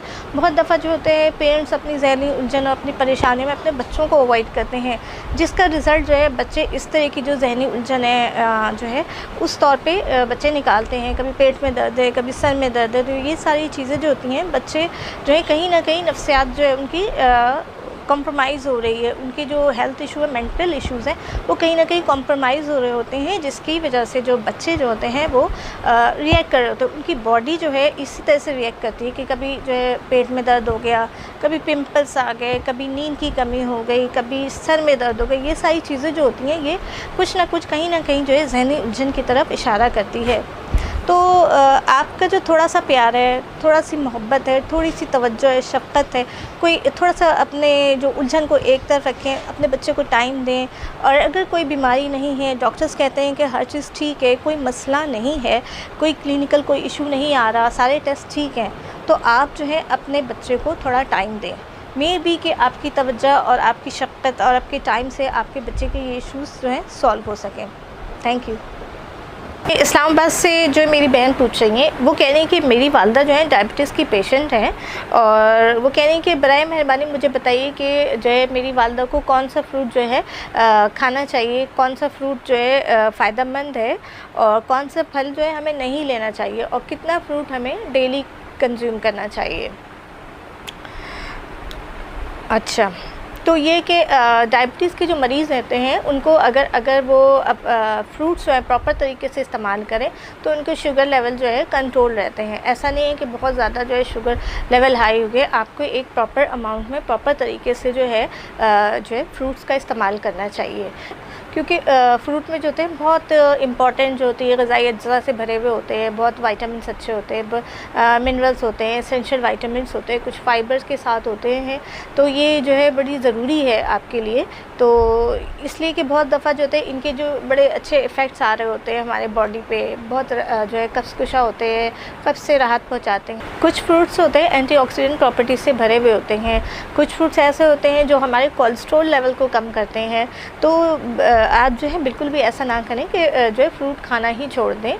फ्रूट को आप प्रॉपर तरीके से लें, और कोशिश करें कि जो मेजर मील है उसके 2 घंटे के बाद लें फ्रूट। और बहुत सारे लोग जो होते हैं एक ही बॉल में मल्टीपल वैरायटी के फ्रूट लेके खाना शुरू करते थे, तो दैट्स रॉन्ग। तो आपने जो है एक वक्त में एक ही फ्रूट लेना है। और कुछ फ्रूट्स ऐसे होते हैं जैसे वाटरमेलन हो गए या डेट्स हो गए, ये जो है ना बहुत ज़्यादा जो है आपके शुगर लेवल को राइज़ कर देते हैं। तो ऐसे फ्रूट्स का इस्तेमाल करें जो कम जिनमें शुगर इतनी ज़्यादा नहीं होती और वो हेल्दी भी होते हैं हमारे हेल्थ के लिए। आप अमरूद ले सकते हैं, आप एप्पल ले सकते हैं, छिलकों के साथ लें। उसके अलावा कीवी ले लें, पीचेस ले लें, ऑरेंजेस ले लें, पपाया ले लें। ये सारे जो फ्रूट्स होते हैं ये मॉडरेट होते हैं, ये आपको बहुत ज़्यादा आपके शुगर लेवल्स को राइज़ नहीं करेंगे। और दिन में जो है 100 ग्राम से ज़्यादा आप फ्रूट ना लें। उम्मीद है कि जो आंसर मैंने दिया है इस की वजह से आपकी जो क्वेरीज़ है वो क्वेरीज़ जो है आपकी ख़त्म हो गई होंगी। अच्छा, ये मेरे भाई हैं, ये कह रहे हैं कि मेरी उम्र जो है 20 बरस है और मेरा मसला ये कि मुंह में जो है मेरे छाले हर महीने जो है निकल जाते हैं। तो छाले निकलते हैं और मेरे जो बड़े पेनफुल होते हैं, और मेरी ओरल कैविटी में जो होता है ये पेन रहता है, जलन रहती है इसकी वजह से।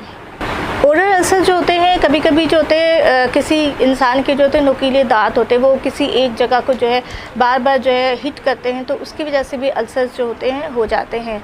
आप ये नोटिस करें, देखें कि कहीं आप जो है प्रोलॉन्ग अरसे से आप कोई एंटीबायोटिक तो नहीं ले रहे, क्योंकि एंटीबायोटिक जब आप लंबे अरसे से लेते हैं तो वो बॉडी के अंदर जो आपके जो अच्छे वाले जो बैक्टीरियाज़ होते हैं, जो गुड बैक्टीरियाज़ होते हैं, तो वो कहीं जो है ख़त्म तो नहीं हो रहे आपके एंटीबायोटिक से, क्योंकि वो बड़े हार्मफुल होते हैं एंटीबायोटिक्स आपके बॉडी के जो गुड बैक्टीरियाज होते हैं। तो उनको जब ख़त्म करते हैं तो जो आपके जो अल्सर्स होते हैं वो मुंह में अल्टीमेटली नमदार होते हैं। अपने ओरल हाइजीन का ख्याल रखें। खाने के बाद जो है आपने ब्रश करना है। अगर ब्रश नहीं कर पाते, कोई मजबूरी है, किसी वजह से नहीं कर पाए किसी दिन, तो आप उस दिन जो है पानी से अपने जो है ओरल कैविटी को रिंस करें। कोशिश करें कि जो है हरी सब्ज़ी का इस्तेमाल करें, पत्तों वाली जो सब्ज़ी है उसको जो है आप इस्तेमाल करें, सैलड्स का इस्तेमाल करें, दही का इस्तेमाल करें, क्योंकि दही में जो प्रोबायोटिक्स होते हैं स्पेशली लैक्टोबैसिलस, वो आपको बड़ा हेल्प करते हैं इन अल्सर्स को हील करने में। आप जो है ये देखें कि कहीं आपको जो है किसी विटामिन B12 की कमी तो नहीं हो रही है, कि आप डॉक्टर्स के पास जाएं, देखें। उसके लिए मल्टीविटामिन्स होते हैं, विटामिन B12 के सप्लीमेंट्स आते हैं, वो लें। और बहुत सारे जो बाज़ार में जो है डॉक्टर्स आपको प्रिस्क्राइब करते हैं कि जो अल्सर के लिए हीलिंग के लिए जो है कुछ जेल होते हैं, वो आप माउथ पे लगाएं, वो भी पेन फ्री करते हैं। फिर अपनी जो डाइट का ख्याल रखें, मिर्च मसाले वाली चीज़ें कम करें, पानी ज़्यादा इस्तेमाल करें, फ्रूट्स अच्छे लें, तो ये सारी चीज़ें जो हैं ये ख़त्म हो जाएंगी। तो उम्मीद है कि आज का जो आंसर है जो मैंने आपको बताया है, आपकी जो काफ़ी क्वेरीज़ हैं वो ख़त्म हुई होंगी। है। ये चकवाल से कह रही है मेरी बहन के आपका चैनल बहुत अच्छा है, बड़ा इंफॉर्मेटिव है और बड़ी फैसिनेटिंग तरीके से जो है आप हमें गाइड करती हैं। मैं आपकी हर वीडियो देखती हूँ और हमें आपके चैनल के तवज्जुह से बड़ी मुफीद मालूमात मिलती है। और कह रही है कि मेरी उम्र जो है 35 ईयर्स है और मेरे बाल जो हैं बड़ी तेज़ी से गिर रहे हैं।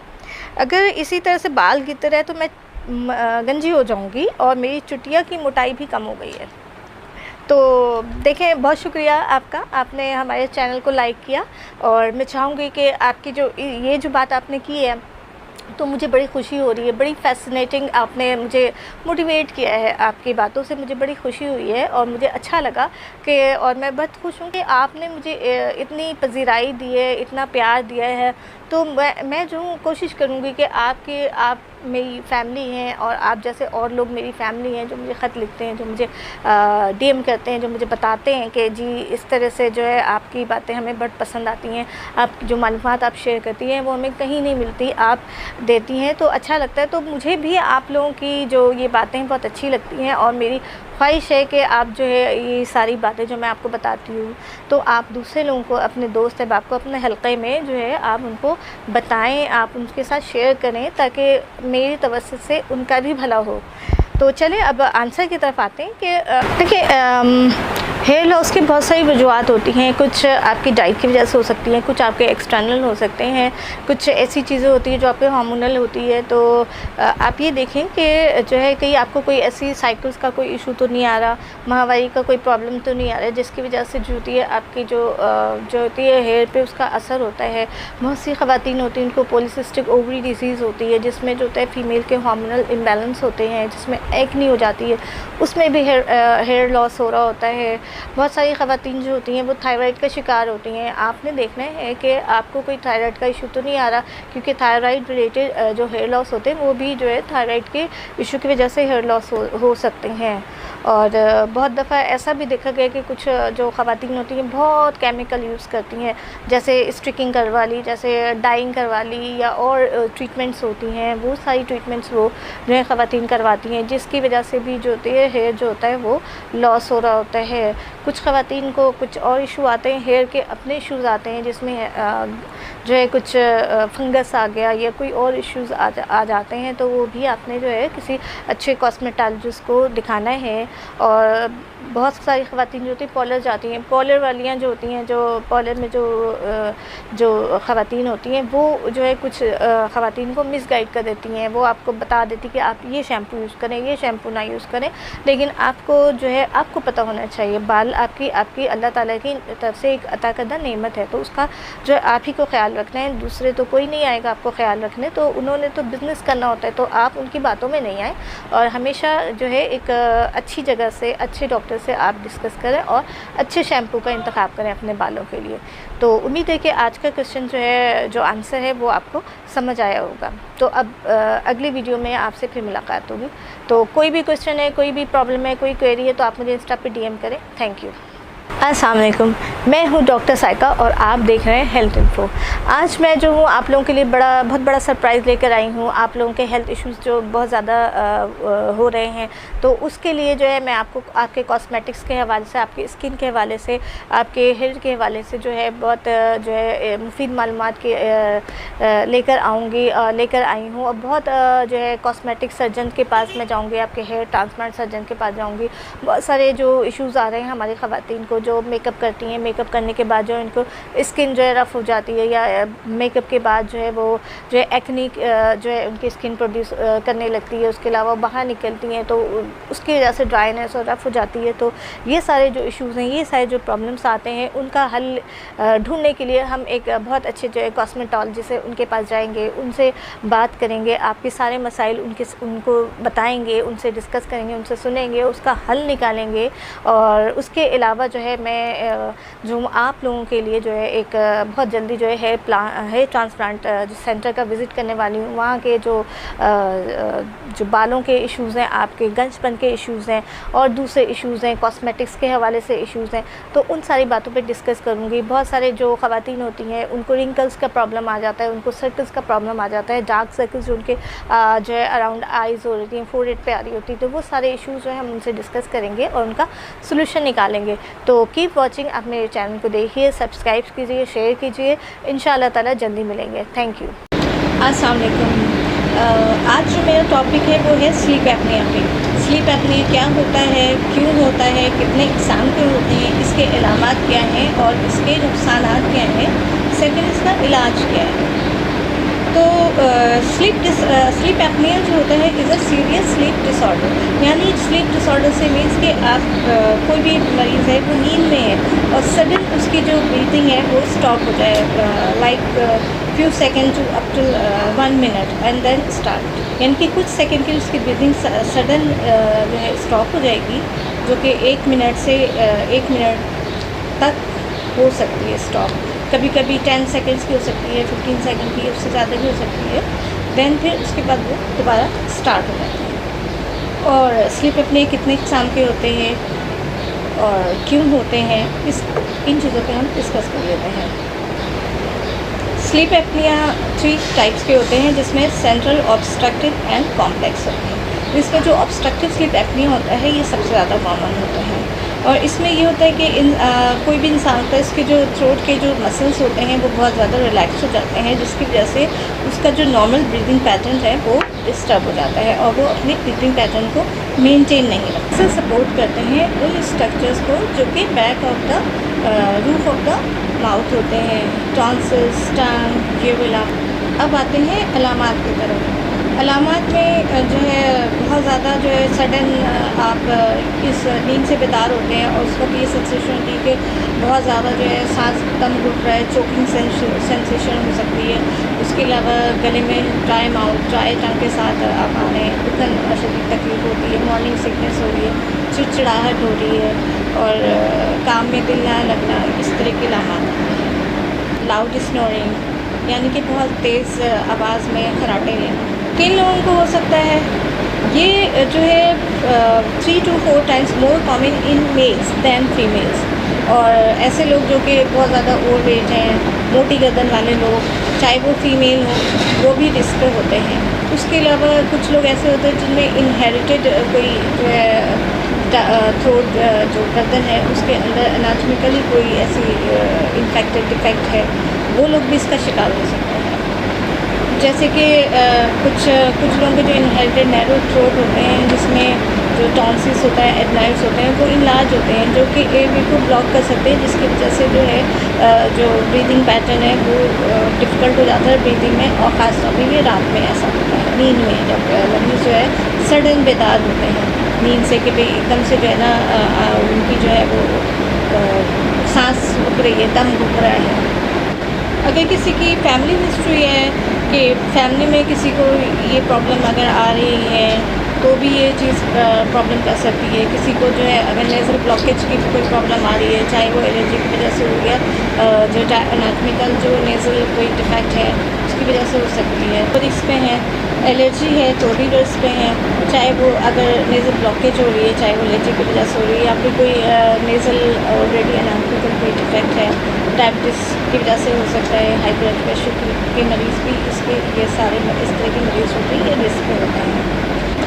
अब आ जाते हैं कॉम्प्लिकेशन के तरफ। कॉम्प्लिकेशन में डायबिटीज़ हो सकता है, हार्ट अटैक हो सकता है, फालिज का अटैक हो सकता है। बच्चों में चूँकि ये कम कॉमन है लेकिन फिर भी बच्चों में भी हो सकती है, तो जिसकी वजह से बच्चों में जो है इरिटेबिलिटी हो सकती है, लैक ऑफ कंसंट्रेशन हो सकता है, स्कूल में उनका बिहेवियर जो है वो डिस्टर्ब हो सकता है, जिसकी वजह से चिड़चिड़ाहट हो सकती है, चिड़चिड़ाहट की वजह से फिर वो बिहेवियर प्रॉब्लम्स आ सकते हैं। मेमोरी लॉस हो सकती है, चूँकि इसमें होता ये कि सडन जो है आपकी जो है चोक हो सकती है, आपकी ब्रीथिंग ख़त्म हो सकती है कुछ सेकंड के लिए, तो उसकी वजह से सडन डेथ भी हो सकती है और घर वालों को पता भी नहीं चल सकता कि भाई डेथ की what is the cause of the death. अब आते हैं इलाज और मैनेजमेंट की तरफ। इलाज में और मैनेजमेंट में जो है sleep on the left side, क्योंकि ये हमारी सुन्नत भी है, स्नोरिंग को ये रिड्यूस करता है, यानी जो बहुत ज़्यादा खराटे होते हैं उसको रिड्यूस करता है और उसको ब्लड फ्लो को भी बढ़ा देता है। इलाज करने के लिए पेशेंट को हॉस्पिटलाइजेशन की नीड होती है। ड्यूरिंग हॉस्पिटलाइजेशन पेशेंट को मॉनिटर किया जाता है, उसके पैरामीटर सारे देखे जाते हैं, आगे उसकी जो है हार्ट एक्टिविटी क्या है, उसकी ऑक्सीजन लेवल क्या है, उस दौरान उसका जो है स्लीप पैटर्न क्या है, और दूसरा ये कि उसकी जो है सांस कितनी देर रुकती है। CPAP continuous positive airway pressure, ये जो है बहुत ज़्यादा रिलायबल और इफ़ेक्टिव मेथड है। Upper airway stimulator, it is used to treat moderate to severe sleep apnoea cases. तो डिवाइस होती है जो कि जो कॉलर बोन होता है, जिसको आमतौर पे हम ये क्लेविकल बोन कहते हैं, इसके नीचे प्लेस किया जाता है। ये बिल्कुल ऐसे ही होता है जैसे दिल के अंदर पेसमेकर को प्लेस किया जाता है। कुछ रिसर्चर्स ऐसे हैं जो कहते हैं कि विटामिन डी की डेफिशिएंसी भी कहीं ना कहीं जो है स्लीप एपनिया से रिलेट करती है। तो बेहतर ये है कि आप विटामिन डी की, अगर आपको कोई इश्यूज आ रहे हैं तो बेहतर है कि आप उसका इलाज करवाइए। उम्मीद है कि मेरी ये वीडियो है आपको पसंद आई होगी और आपको काफ़ी जानने का मौका मिला होगा और आपकी नॉलेज में इजाफा होगा।